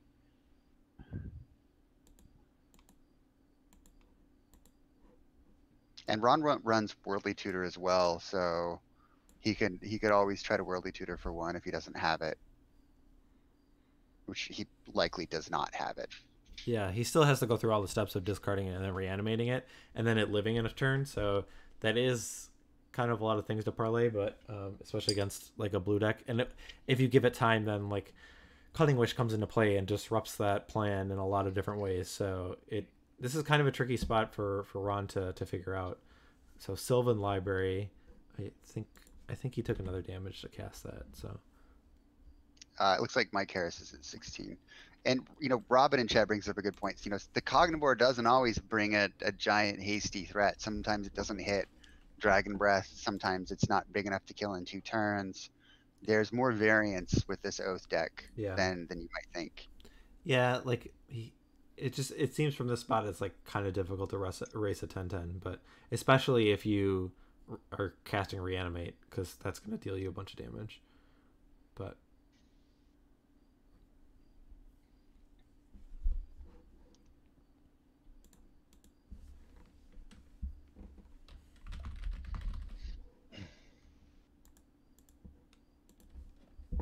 unfortunately, Reanimate is a sorcery for Ron, so he's not able to. I guess it never goes in the graveyard with Oath of Druids. I was thinking that there's a spot where you could respond and exile it or reanimate it, but yeah, it's a sorcery, and that still doesn't work either way. So Cabal Therapy. Is Corpse Dance your own graveyard? It is, isn't it? Yes. It's an instant. It's like Shallow Grave, but it's your own graveyard with buyback. Yeah. So he sees a Stifle, a Powder Keg, and a Treetop Village from Mike Harris. What card do you think he named? That's tough. I mean, Swords to Plowshares. Probably, but I mean, like, if there's only like 2 in the deck, but Cunning Wish maybe. Yeah, that might be Cunning Wish would be a good one in that scenario. Stifle is in here. What is he thinking for Stifle? That is the card, right? You said it was Stifle, Powder Keg, and Treetop Village. Yeah. What card is? Script. He's afraid. It's probably in the deck because he's afraid of Tormod's Crypt. The question is why it's still in the deck. I don't. Is it? It might be. I guess it is. I think it is in the main on his list, but it is. I mean, does Ron have Tormod's Crypt? I don't remember talking about it in the sideboarding. Maybe he left it in the deck so Ron can't get an Oath trigger.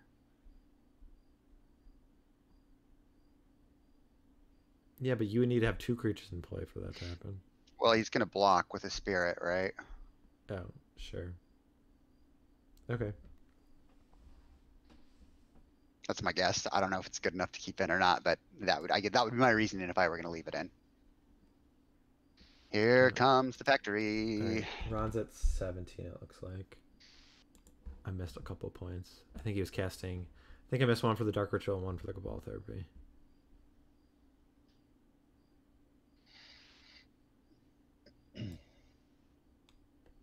Well, Powder Keg doesn't hit enchantments, I don't think. Artifacts and creatures. I've lost a game because I thought it did remove enchantments. Have you seen the like the music video by, I think it's MTG Remy with Ratchet Bomb? No, I haven't. Oh my goodness, I need to pull this up. This all right, I'm gonna find this because it's definitely worth it. All right. I'll link it in While the you chat. do that, I'm gonna commentate here. So Treetop Village swings in and puts Ron down to 13.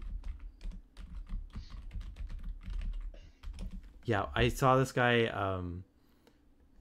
make these videos through Twitter, and the quality of it is just, it's great. We got end of turn, Worldly Tutor from Ron, getting a Putrid Imp.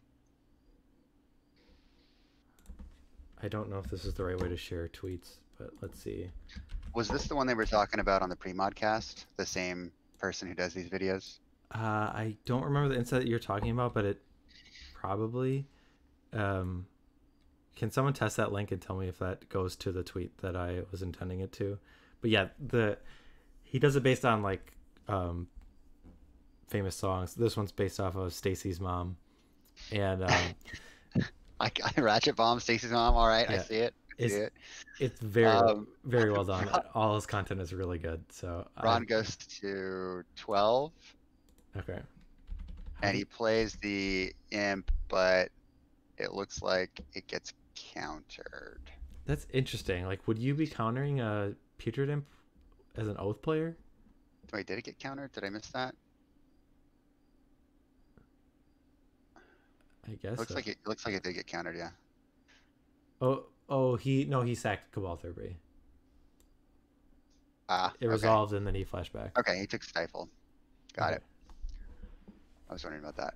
Yeah, the ship it good. Yeah, Andrew brought that up in the last pre-modcast episode, that artist. I haven't looked him up yet, but I will. Yes. Or them. Is it a dude? Is it a dude? What? Is it a guy? Is MTG Remy a guy? Remy, yes. Okay. Never want to assume. All right, so we do see the Exhume and the Worm come into play. But unfortunately, I don't know if it's unfortunate. I was going to say that in the spot, I don't know if you would want to have 7 1/1 tokens because it would trigger Oath twice over 2 turns, but he's vulnerable to those cards that I talked about before. Why is he doing his Sylvan Library? Why is he not Oathing? He can stack it either way, I don't know. But Sylvan Library is draw step, isn't it? Yes. Yeah, it's draw step. It's not upkeep.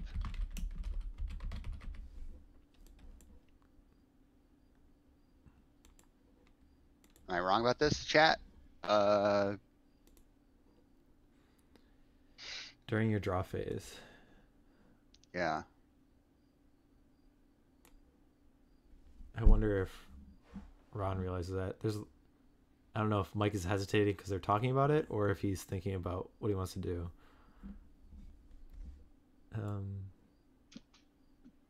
Yeah, do you want to let him know? Just remind him. I'll just say, just making sure, not going. Is Oath a May? Yes.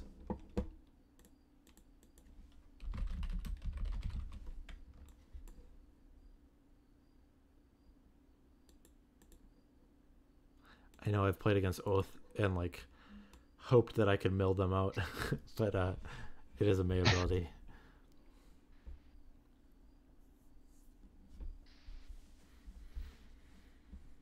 Okay. Yeah, they said yep, that's why we paused. All right. Well, that definitely makes these things more interesting for Ron.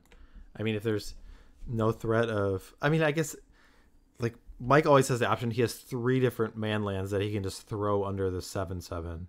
So, I mean, I don't think the 1 turn is going to be too punishing for him. But obviously, I think it'd be better if there was a Cognivore in play. But I think maybe he just has a wish or a swords or something, and he wants to just swords it and then attack with man lands.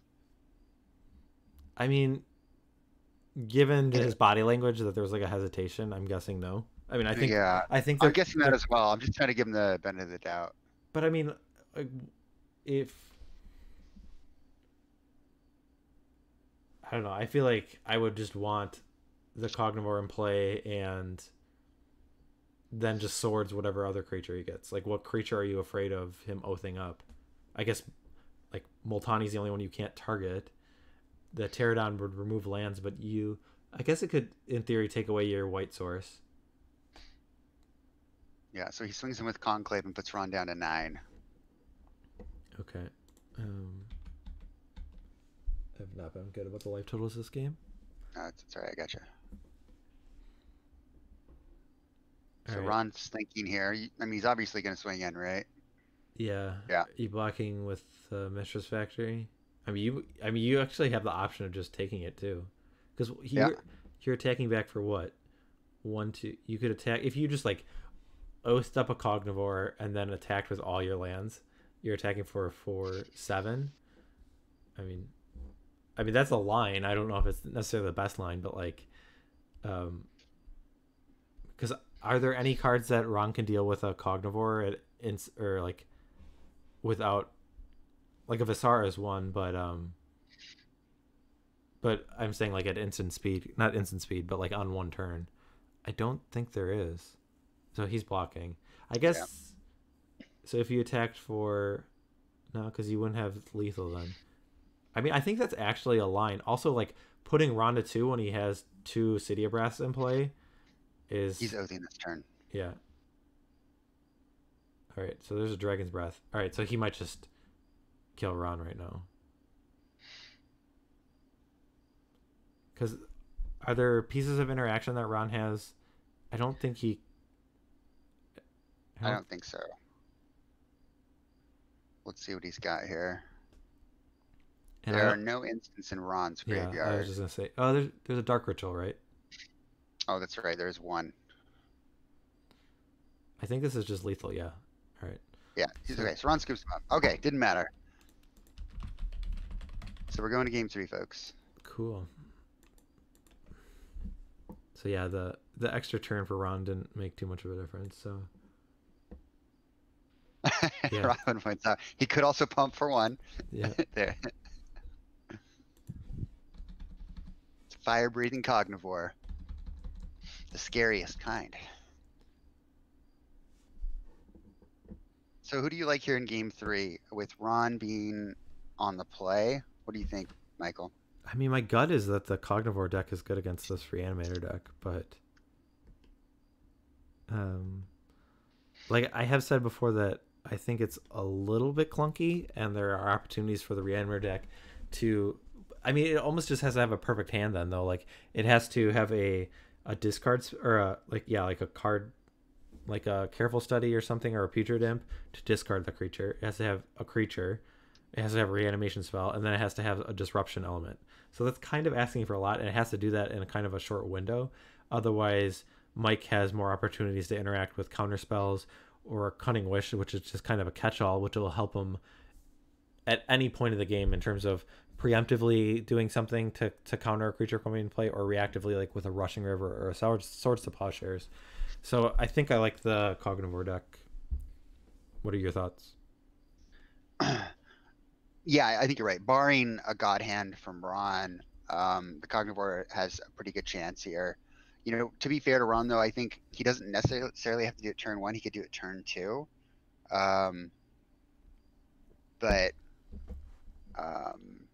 But I think the Cog Oath deck is probably favored. I mean, we've played the Cog Oath deck, right? I know you've played a little bit. I built it and played it a little bit, did some play testing. And there are times where you can get really clunky hands with your draws, to be fair, you know, and then you have to mulligan. And, you know, Ron's got discard for that Oath, too, so you can't just rely on having the combo piece. So it might actually be closer than we think, but I do think the Cog Oath deck is probably favored. Mm-hmm. And I guess one thing we haven't talked about the Cog Oath is it is a 3-color deck with 4 Mishra's Factory. I mean, it's basically splashing green. I don't know, there's like 4 Ortho Druids, a Sylvan Library, and a Corrosion Reclamation. And then the white cards, there's a Seal Cleansing, 2 Enlightened Tutor, 2 Swords. So, I mean, the other colors are pretty light, but the mana is not just a given that you'll have access to all those colors.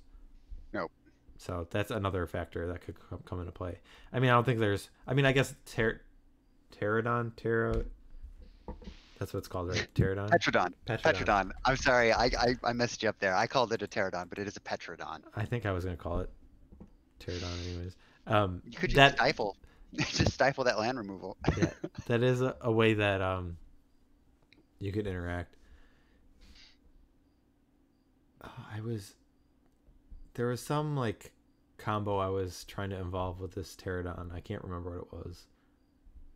So Ron mulligan twice, just FYI. Which, I mean, like, is not necessarily... It's kind of... We talked about this, like, with the Stifle Knot decks, is that they mulligan aggressively. The Reanimator deck is one of those decks that is very good at mulliganing. Same with Hermit Druid. Yeah. All right, we'll jump back over to them. Okay. I'll let them know they can start. Sure. Looks like we got 1 mulligan for Mike and 2 for Ron. Okay, here we go, chat. Last game of the evening. Thanks for sticking around and thanks for watching.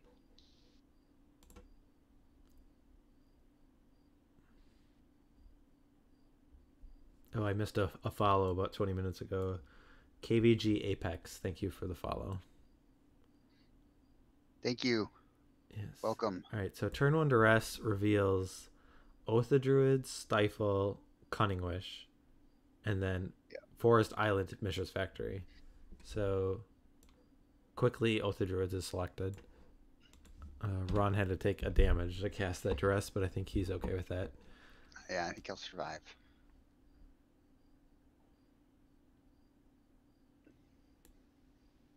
Careful study. Careful study, yep. Ron's at 18. Mm-hmm.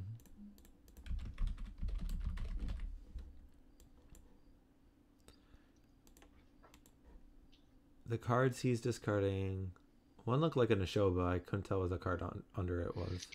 Neshoba and a Worldly Tutor, maybe? Okay. Maybe like a, what was that, the 6th edition version? Yeah, it looks like it.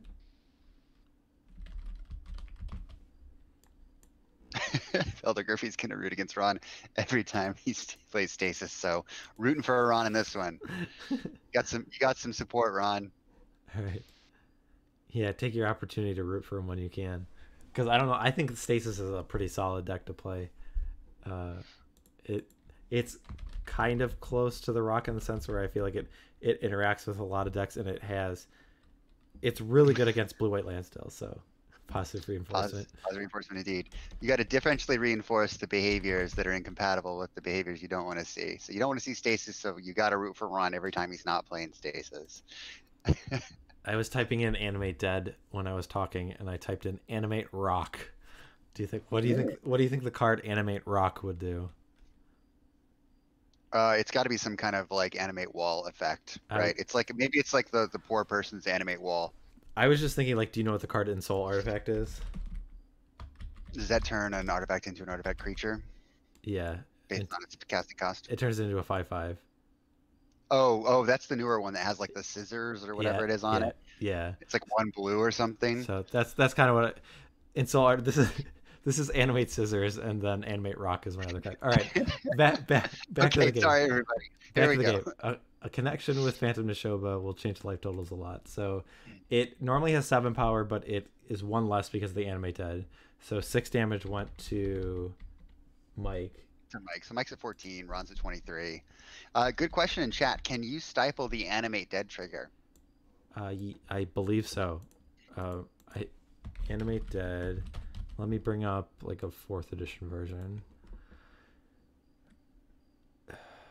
I think the Oracle text is when it comes into play. Yeah, I think you basically put the enchantment into play, and it like targets a creature and like has a trigger. So someone else. I thought about that when he did it, because Mike could have stifled it, right? He had the stifle in his hand, and he had the blue mana open. Yeah. That might. I mean, that would be a reason to keep Stifle in, but I mean, if he didn't do it in that opportunity, then I don't know. Was there a second attack or no? Okay, we're still at that. I don't know if I had missed a turn. Okay. There was an end of turn Cunning Wish from Mike Harris to get a naturalize. Okay. Yeah, and so now we're on Mike's turn.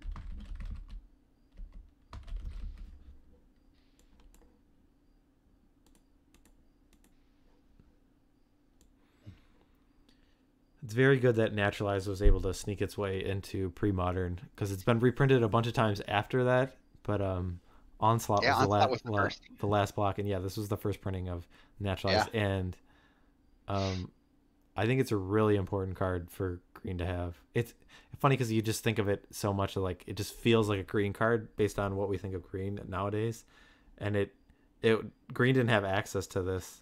Like, I'm trying to think, did it even have a card like more expensive that could destroy an artifact or enchantment like for 3 mana? I As can't. a spell, I'm not sure. Definitely creatures could do it. In the Premodern, I'm talking about era. Yeah, no, I know. But there are creatures that could do it, but not. I don't know if there were spell. What creature can destroy both? Isn't there like the Druid Lyrist, or is that artifacts?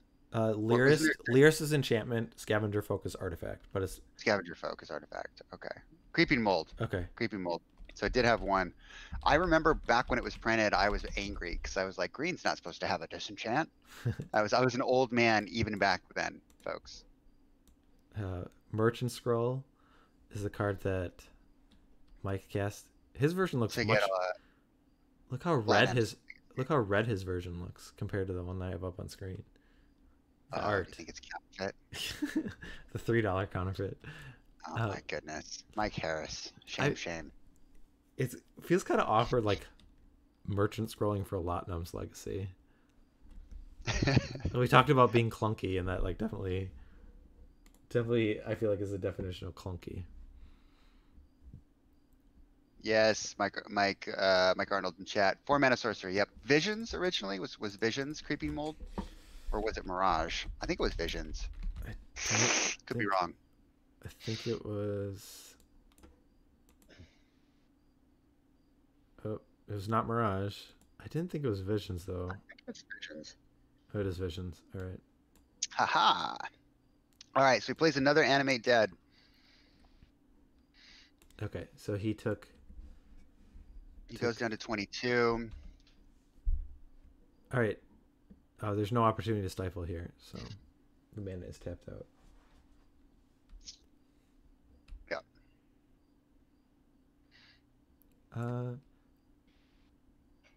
It might be in Tempest too. Oh no, not in Tempest. All right.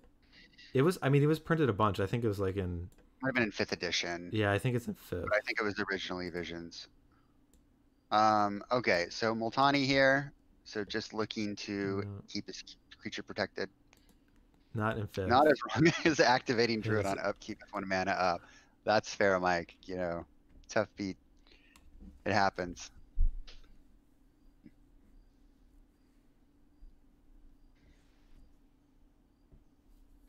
All right, so Mike Harris is thinking about what he wants to do here.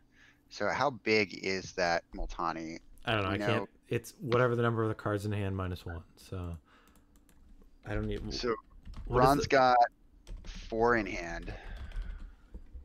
Mike has at least 2, and he's got 3 more. So 5, 9. So it's 8 power. What is the? Is it Multani Marrow's Sorcerer? Yeah. Sorcerer. Don't forget the comma. I did get that, but all right, there we go. Oh, with Marrow Sorcerer, and I did it as a possessive, but still came up. That's good. Did you put the Vanguard card up there? I just typed in Multani from Urza's Legacy. Awesome. And so That's a blast from the past. We should do a monthly where you could use Vanguard cards, and people could proxy the Vanguard card. The problem is like I feel like most of the people aren't like dedicated enough. I think it would be better the way they did it. Or even know what Vanguard was. Well, the thing is I think it was better the way they did it in an old school tournament is you brought your deck and then every round you'd get a random Vanguard. I think that's better because like you don't have to like prepare per se. Like you could just bring your pre-modern deck. Otherwise it's like it's an additional barrier. It's like I feel like I'm missing out if I'm not going through the entire pre-modern card pool and like trying to figure out like the optimal deck. Like I don't know, I think that's a barrier in a lot of people's mind. It certainly would be for me, like if I was unfamiliar with the format, to like say like this is what you have to do. And I think it's better just like you could just say submit your deck and you'll get a random Vanguard. But that's fair. And Andrew brings up a good point in chat. Some of the Vanguard cards were really broken, like much more powerful than the others. So let's see. So Ron plays an imp. Mike Harris is at 6 life. Oh gosh. End of turn, Cunning Wishes. Ron's at 22 still. There's what card is he looking to get? A Rushing River to get rid of the Animate Dead. But then he can. Yeah. He doesn't have another blue mana to stifle it again, so it's just gonna come down. Because it doesn't get removed, the creature just dies, right? Yeah, the creature dies. So he just, if it goes back to his hand, he'd be able to do it again. Yep. Yeah, it puts in the owner's graveyard. Uh-oh. Got an idea. Someone's got an idea. I think it'd probably be better not to do it for a monthly, but to do it as like a side tournament. But Oh, Andrew, I missed that. Back in my day, green couldn't do it. Yeah, I was totally an old man about Naturalize. And I stick by it. Anyway, so he gets Russian River. We're on Ron's turn now. He's bounced to Paradise. here's my answer to you, Andrew. Yeah, the 6 mana card deals with anything. I do remember the old Arena Leagues, Mike Arnold. I played in a couple of those back in the day. Very fun. That's where I got some of my old Arena lands. So maybe we can have an unofficial year-long Arena League with Vanguard cards that maybe 3 or 4 of us will play in. I'm game. I have most of the Vanguard cards somewhere. I feel like those aren't those giant. They are big. How Yeah, how do you? they're not the giant ones. They're like, Well, how do you big, misplace big. those? Like, I mean, they're in one of my boxes. okay. Like what? Wait, what kind of box would you? I feel like you need to have it in a binder or something. Like, No, it's like I've got the rows of cards, and then they're like on the side. Is where they are. I just like, don't know when- which box they're in. wouldn't they be too tall that when you put the like? the No, lid in you the lay them box- on their side. You lay them on their side like this. Your magic cards are upright like this, and you lay them on their sides. Yeah, next but to so the you don't card. have a cover on the box. There's cover on the entire box. It's in like the big 5,000 card boxes. Yeah, I just feel like even like when you have the card placed, that the width of the Vanguard card would be too high. I don't know. It's not. Maybe I'm overestimating the size of these things, but They're 4 inches or the width. Anyway, I know you all love to hear about the width of a Vanguard card, but I suppose we should check in on the match. Michael, what's going on? Ron attacked and a Rushing River was cast. But My God. wait, Mike's mana is not tapped. Did I miss something? I'm distracted. What did I miss? I don't think the Russian River has been cast yet. It's still on his hand with the Oh, it's his hand. I was thinking that was his graveyard. Okay. All right, so he's gonna block with a winter. Do you debate like which factory you like sacrifice first? I think you go for shock and awe and throw the winter under the bus first. Do you think Mike considered that at all? Do you think that like entered his mind of? Probably not. I think he's more worried about losing a second game here. I feel like if I'm putting different arts of my Mistress Factory, that probably is something I think about. So we do see the Russian River. So I'm guessing what, Putrid Imp and Animate Dead, or just the Animate Dead? It looks like What is the name of that card? Russian River on Animate Dead. It just sounds like you're saying Russian River.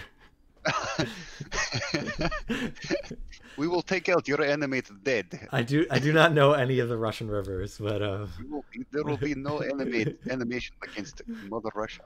That's my really poor Russian accent, so I apologize for that.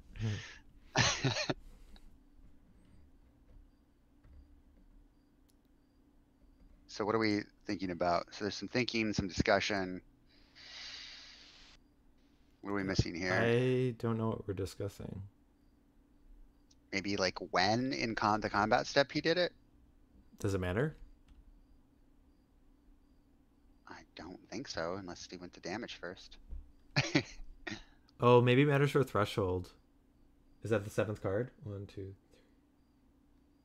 No, it's not. No, it's not. So Mike Close goes, combat, a very glary card. We can't see what it is. Is it just the animate dead again? What did he play? Lotus Petal? yeah, Looks like a Lotus Petal is the glare one, and then he runs out the animate dead and gets the Neshoba. So he's just saying, all right, I'm gonna gain some life here. Well, no, the reason he's doing it is because it has trample. Because if he got the Multani back, then he'd be able to block 2 turns with the Mitchell's Factory. I guess you still have Putrid Imps that actually just might go the distance. He could just discard a card twice and attack over 2 turns. But I think he's saying, have an answer now or you're going to die. Though, how much damage can he... The lands can soak up 6 damage. So he could, like, lose both of his factories. Yeah. So he has 2 turns at worst, right? That's what we're calculating. Oh, we got Andrew measuring the Vanguard cards. All right. Andrew, very excited about the match here. Goes and finds measuring tape in his Vanguard card. Well, maybe it's not that hard for him because he actually knows where his Vanguard cards are, and he could just do both at the same time, but Flint would not be able to. Oh, is that a challenge? Yes. Just abandon the stream here. You get up all the time. Your headset's wireless, isn't it? It's true. It's Yeah, plugged in yeah. right now because the battery was low, but yes. I have been known to wander around the kitchen while during matches. Yes. Okay, so we have Mike Harris thinking here. You can't target Multani at Head Shroud.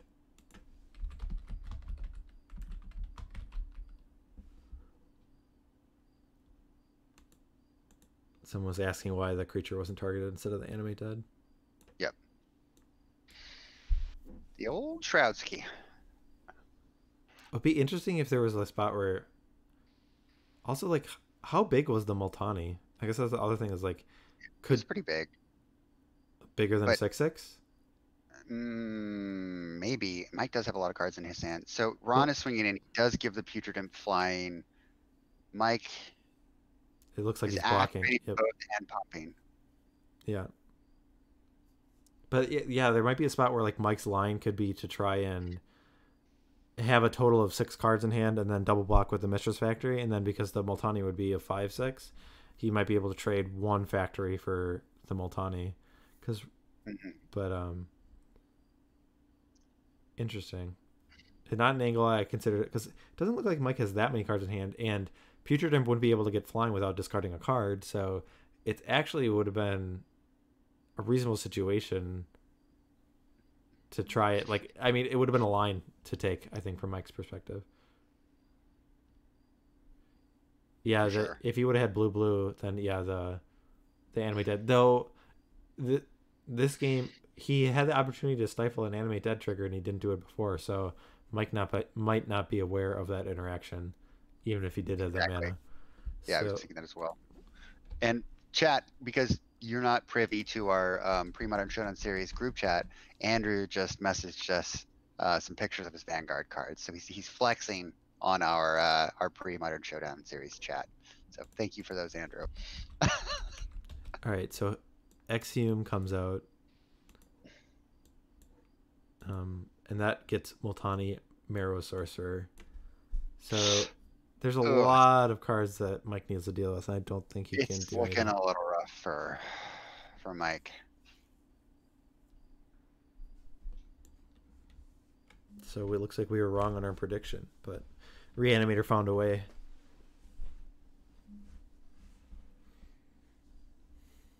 Yeah, when I talked about Merchant Scroll being clunky, That's game. that Latinum Legacy that he fetched is still in his hand. So, Yep. All right, let's unmute the players, have them kind of talk about the match briefly, and then we'll wrap up.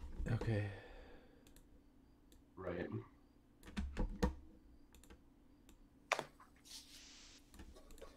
Mike, Ron, what's up? Hey. So Hey, looks guys. like Reanimator found a way there. I was a little worried, but we got there. The good guy won. I don't know about that. Yeah, I don't know. Is Reanimator the We good were guy? just I don't know. saying- Of course, Reanimator's a good guy. You Well, might be we a were little bit. saying That's because it's Ron the underdog in this matchup for sure. plays Stasis a lot, so I guess whenever he's not playing Stasis, he probably thinks he's the good guy. Because that's the alternative, is he could have been playing Stasis. I could have been playing Stasis. He didn't ban Stasis, so I could have played it. Yeah, I guess that is a pretty good argument for Reanimator Yeah, being the good no. guy. That's totally fair. I was kind of banking on the idea that he was going to play Reanimator since he hadn't gotten to yet. So that's why, because like Oath has a pretty bad matchup against Stasis and a pretty good matchup against Reanimator. Mhm. So I was hoping for a lot better, but you know, That was kind of he didn't my crumble so well. that was my thought, that the Reanimator was a little bit weak against the Oath deck. Ron, did you have a different take? Did you think that the Reanimator had enough tools to fight through this matchup, or was it just something you were willing to risk? I feel that the way that I have it built has more tools to fight this matchup, but that doesn't mean that it's a good matchup. Just that, like the Enlightened Tutor package, what I should have done game one, I don't know, maybe I should have done it, or excuse me, game two, when I was facing down the Oath, was tutored up of Asara, and if I could have waited for one more land, I had a Dark Ritual in hand, and I just could have cast Asara. So, okay, go ahead and Oath up your Cognivore, kill it. So, that's one thing I could have done in the game that I dropped. But that's the thing with the tutor package, that I just have more utility and more tools. But no, I still don't think that this is a good matchup for Reanimator. I just got lucky on the game 3 turn 1 duress.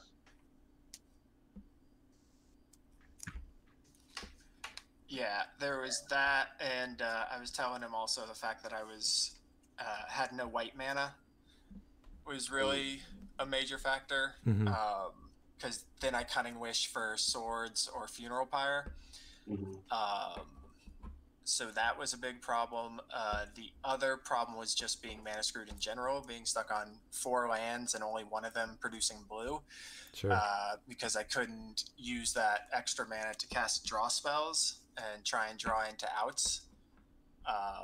It was really just a really bad draw for me, because honestly, I think my chances are really good in this matchup, because like I also have the Crow's End Reclamation. Like if I draw that straight out, that's great. Having counters for his reanimate spells, like there's just so many things I have to fight his strategy, and just didn't happen. Yeah, I expected you to play the Jund Zoo, because looking at, I think that my Stasis is a really good matchup against your Oath. So I thought that you were gonna try to avoid that matchup. So that's why I went with Reanimator, because I expected you to be on Jund Zoo, but I guess wrong. Okay. Yeah, we did talk about kind of the leveling game in terms of you thinking that Stasis, you definitely wanted to see it against the Oath deck, but you were maybe a little bit afraid to play it against the Jund Zoo deck. So that might have been. I think that Jund Zoo deck is a little too aggressive for Stasis. I mean, it can, because I can get a turn 3 Stasis loss, but the amount of times that actually happens is pretty rare. So I don't think that's a good matchup. So I wanted to avoid that matchup too. Did you consider banning that deck?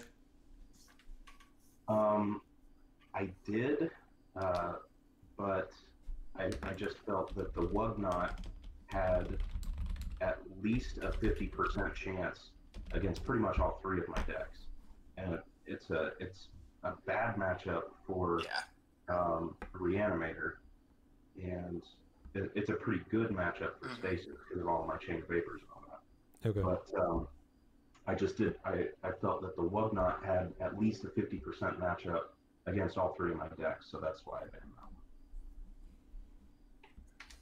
Cool. All right, I don't think I really have anything other questions. It really came down to. Oh, go ahead. Yeah, once we saw each other's bans, I think it really came down to just trying to game out who was going to play what, because if it had been Stasis versus Zoo, then I'm favored, whereas if it had been Oath versus Stasis, he's favored. But I'm going to feel pretty bad about missing that Oath trigger for a while, even though I won the... Yeah, that... But it was one of those things, like, you're so used to playing Oath and then activating it next turn. I forgot that it was on the board. It did sit there for a while. And Mike, sorry if you said this earlier and I missed it. What did you board in against Ron?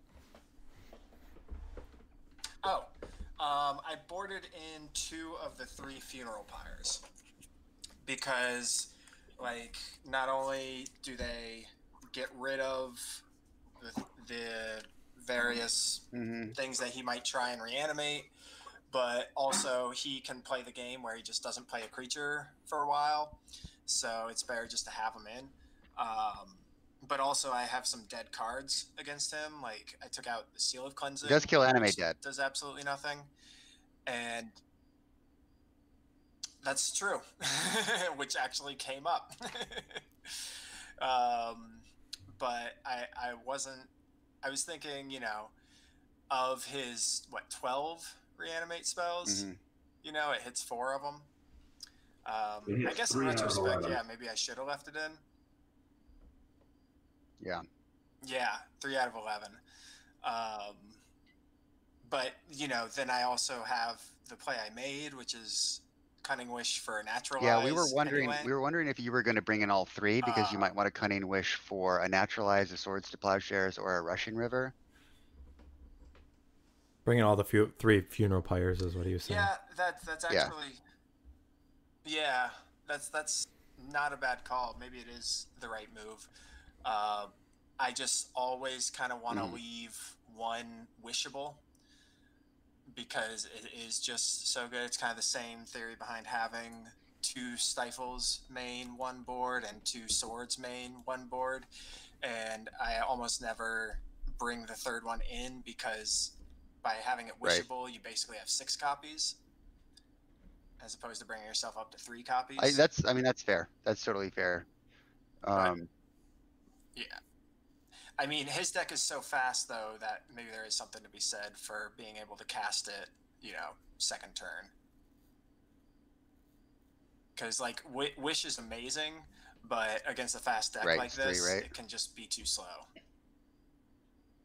And it can be especially clunky if you're stuck on 4 mana.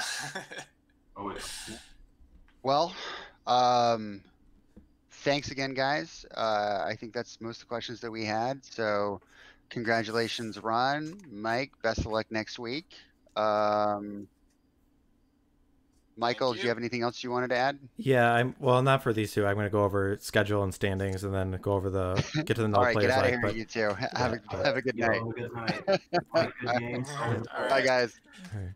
Later, guys. But all right, so I'm going to jump over to the standings real quick. So while we were talking, we had a subscriber, Ellendrill. Thank you for your subscription. Well, welcome. Thanks, Michael. This was the standings before any of our matches tonight. So we've had 2 weeks of play, and it's kind of an interesting setup given that we've had a couple of draws. So there's 1-2-0. Patrick was in the lead. And then there were 2 players with 1-0-1, and that was with Ron and Jared. Ron picked up a win tonight, so that definitely helps Ron. Michael moved down, and Mike Arnold played, and I can't even remember. He beat Robin. So okay. Yeah. So Robin's in a bit of a hole. He still has an opportunity to come back, because we are looking to cut to the top 4. So there's going to be seven. Each player is going to play 7 times. They're going to play each player once. So there's still opportunity for even someone who's 0-3 to go 4-3, and that possibly could make enough. The draw actually might throw that for a loop, but this is just kind of where we're at right now. I'm going to go to our slides about our players. We'll just talk about Ron and Mike. So Ron started playing at Urza Saga. So of the others that we talked about earlier today, Ron is the one who started playing the latest. So, but Urza Saga is in no means a new Magic set. So His favorite deck is the Reanimator deck that we got to see. So I know I kind of knew Ron as the Reanimator player when I first jumped into the pre-modern scene. I think he actually hosted the first monthly tournament that I joined, probably at the end of 2018, I think is what it was. 2018, yeah. I started in July of 2019. And he consistently made the top 8s, I think, of with the Reanimator deck. Ron kind of has I think he has like 1 million silvers for the monthlies. I don't think he's ever taken one down, but I think he's been in the finals at least 3 times.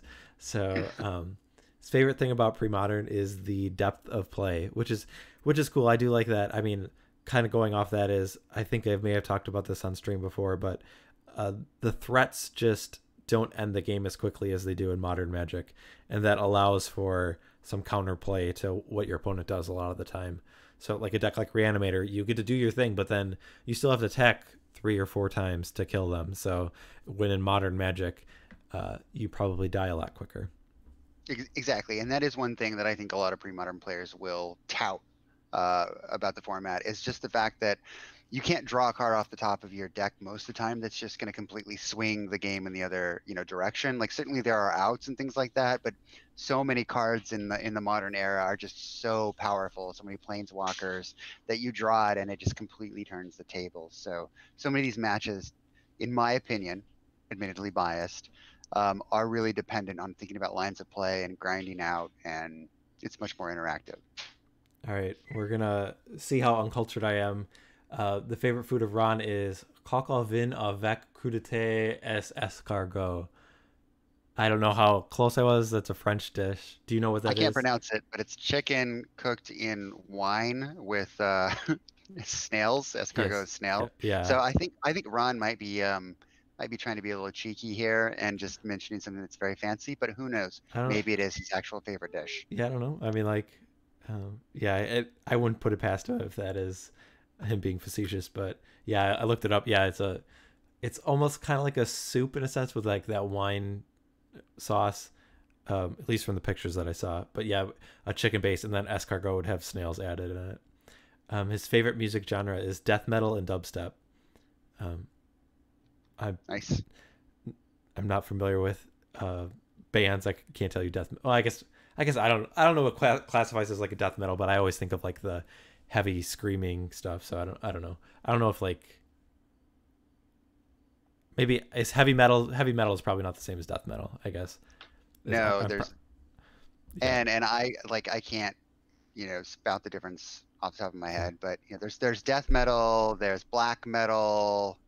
There are these nuances to the genres, but those death metal and black metal are a little more intense than heavy metal, which kind of came out of the 80s, and that's the extent of my knowledge. All right. The Fallout series. Have you played any of the Fallout games?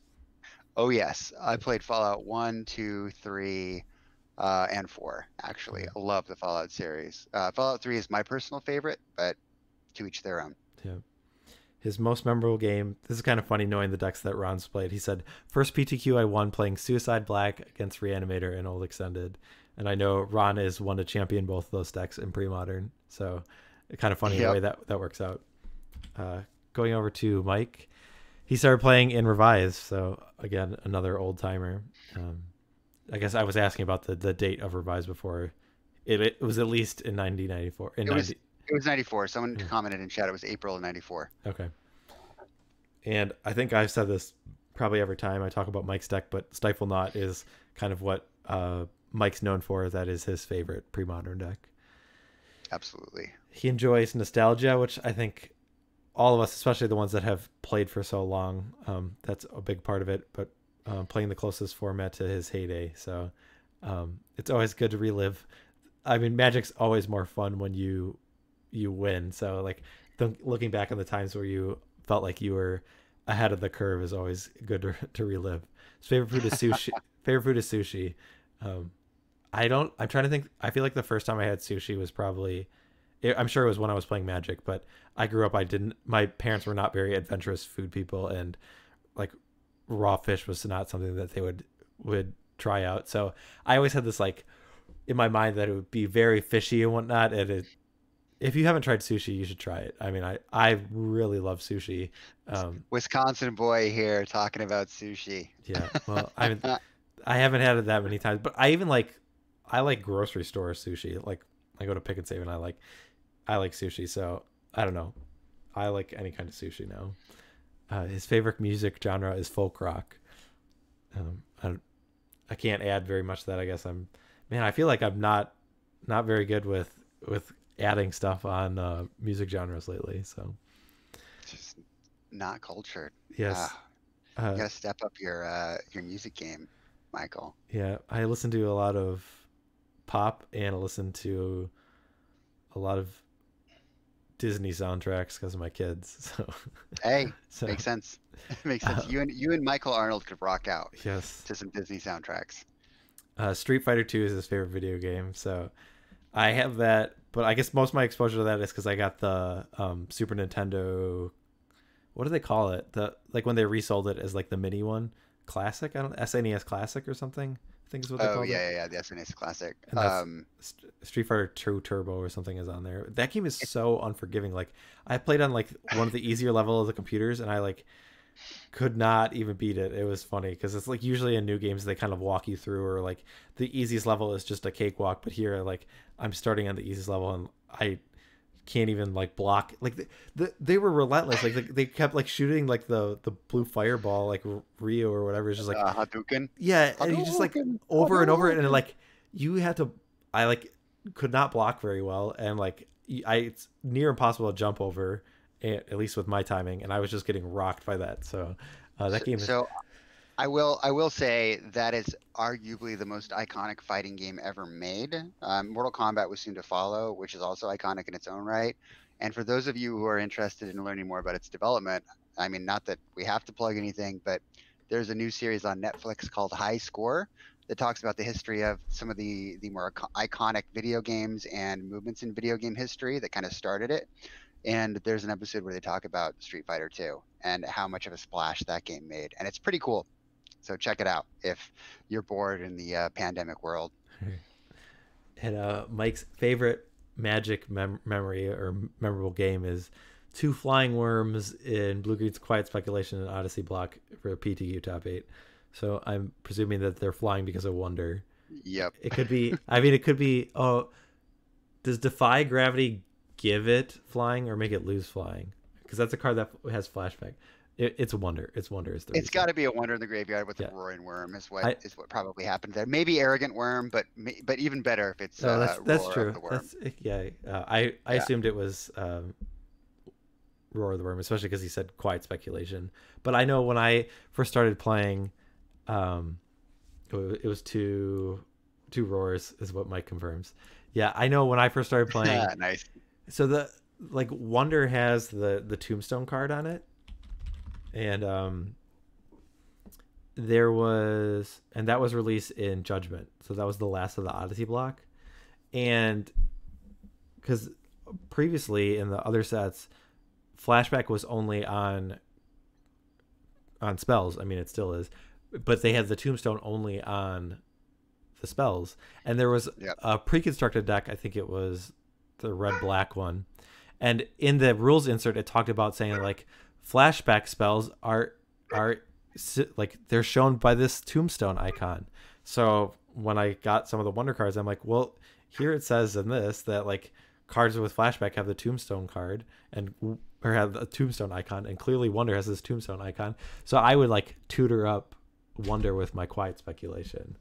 So that's you sneaky guy. Yeah, but yeah, I eventually learned that was not allowed. I mean, to be fair, that is a logical conclusion to come to given what I had read, but alas, you're not able to Quiet Speculation for Wonder. Not so much. But yeah, so that's all I really have. Let's go back to the schedule real quick and talk about what we have upcoming on Wednesday. Yes. We have Jared against David, and then Patrick playing against Andrew. Is there something you're looking forward to in either of those matchups? No, I mean, not off the top of my head. I mean, I think I would like to see Andrew run the blue-green Enchantress deck. And hold on one sec.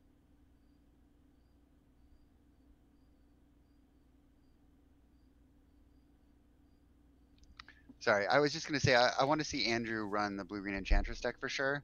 And it would be nice to see Patrick Burt on his standard Oath-tron, because that's not something the viewers have seen either. So those would be the two that I would think I would be most likely anticipating. And then on Jared's side, it'd be cool to see his version of Hermit Druid, because his is different from Michael Arnold's. And it's David Daniel as well, right? Yeah, he's awesome. And in the interest of, you know, folks and their pet decks, if we could see some Draco Blast from David Daniel, that would be rad as well, certainly. So I guess those would be my initial thoughts, but we'll have to wait and see. All right. So that's all that we have for tonight. But once again, we'd like to see you on Wednesday. And I'd like to give another thanks to all the people that were able to tune in, but then especially the ones that were able to subscribe. We really appreciate it. I'm really happy that everyone is enjoying the show, that they're willing to subscribe to the channel and help it grow. So I'd like to thank you all. Yeah, absolutely. Huge thank you. This is really fun. And it's been nice to provide a weekly space for some Premodern. All right. I guess until Wednesday, take care, everyone. Bye, everybody.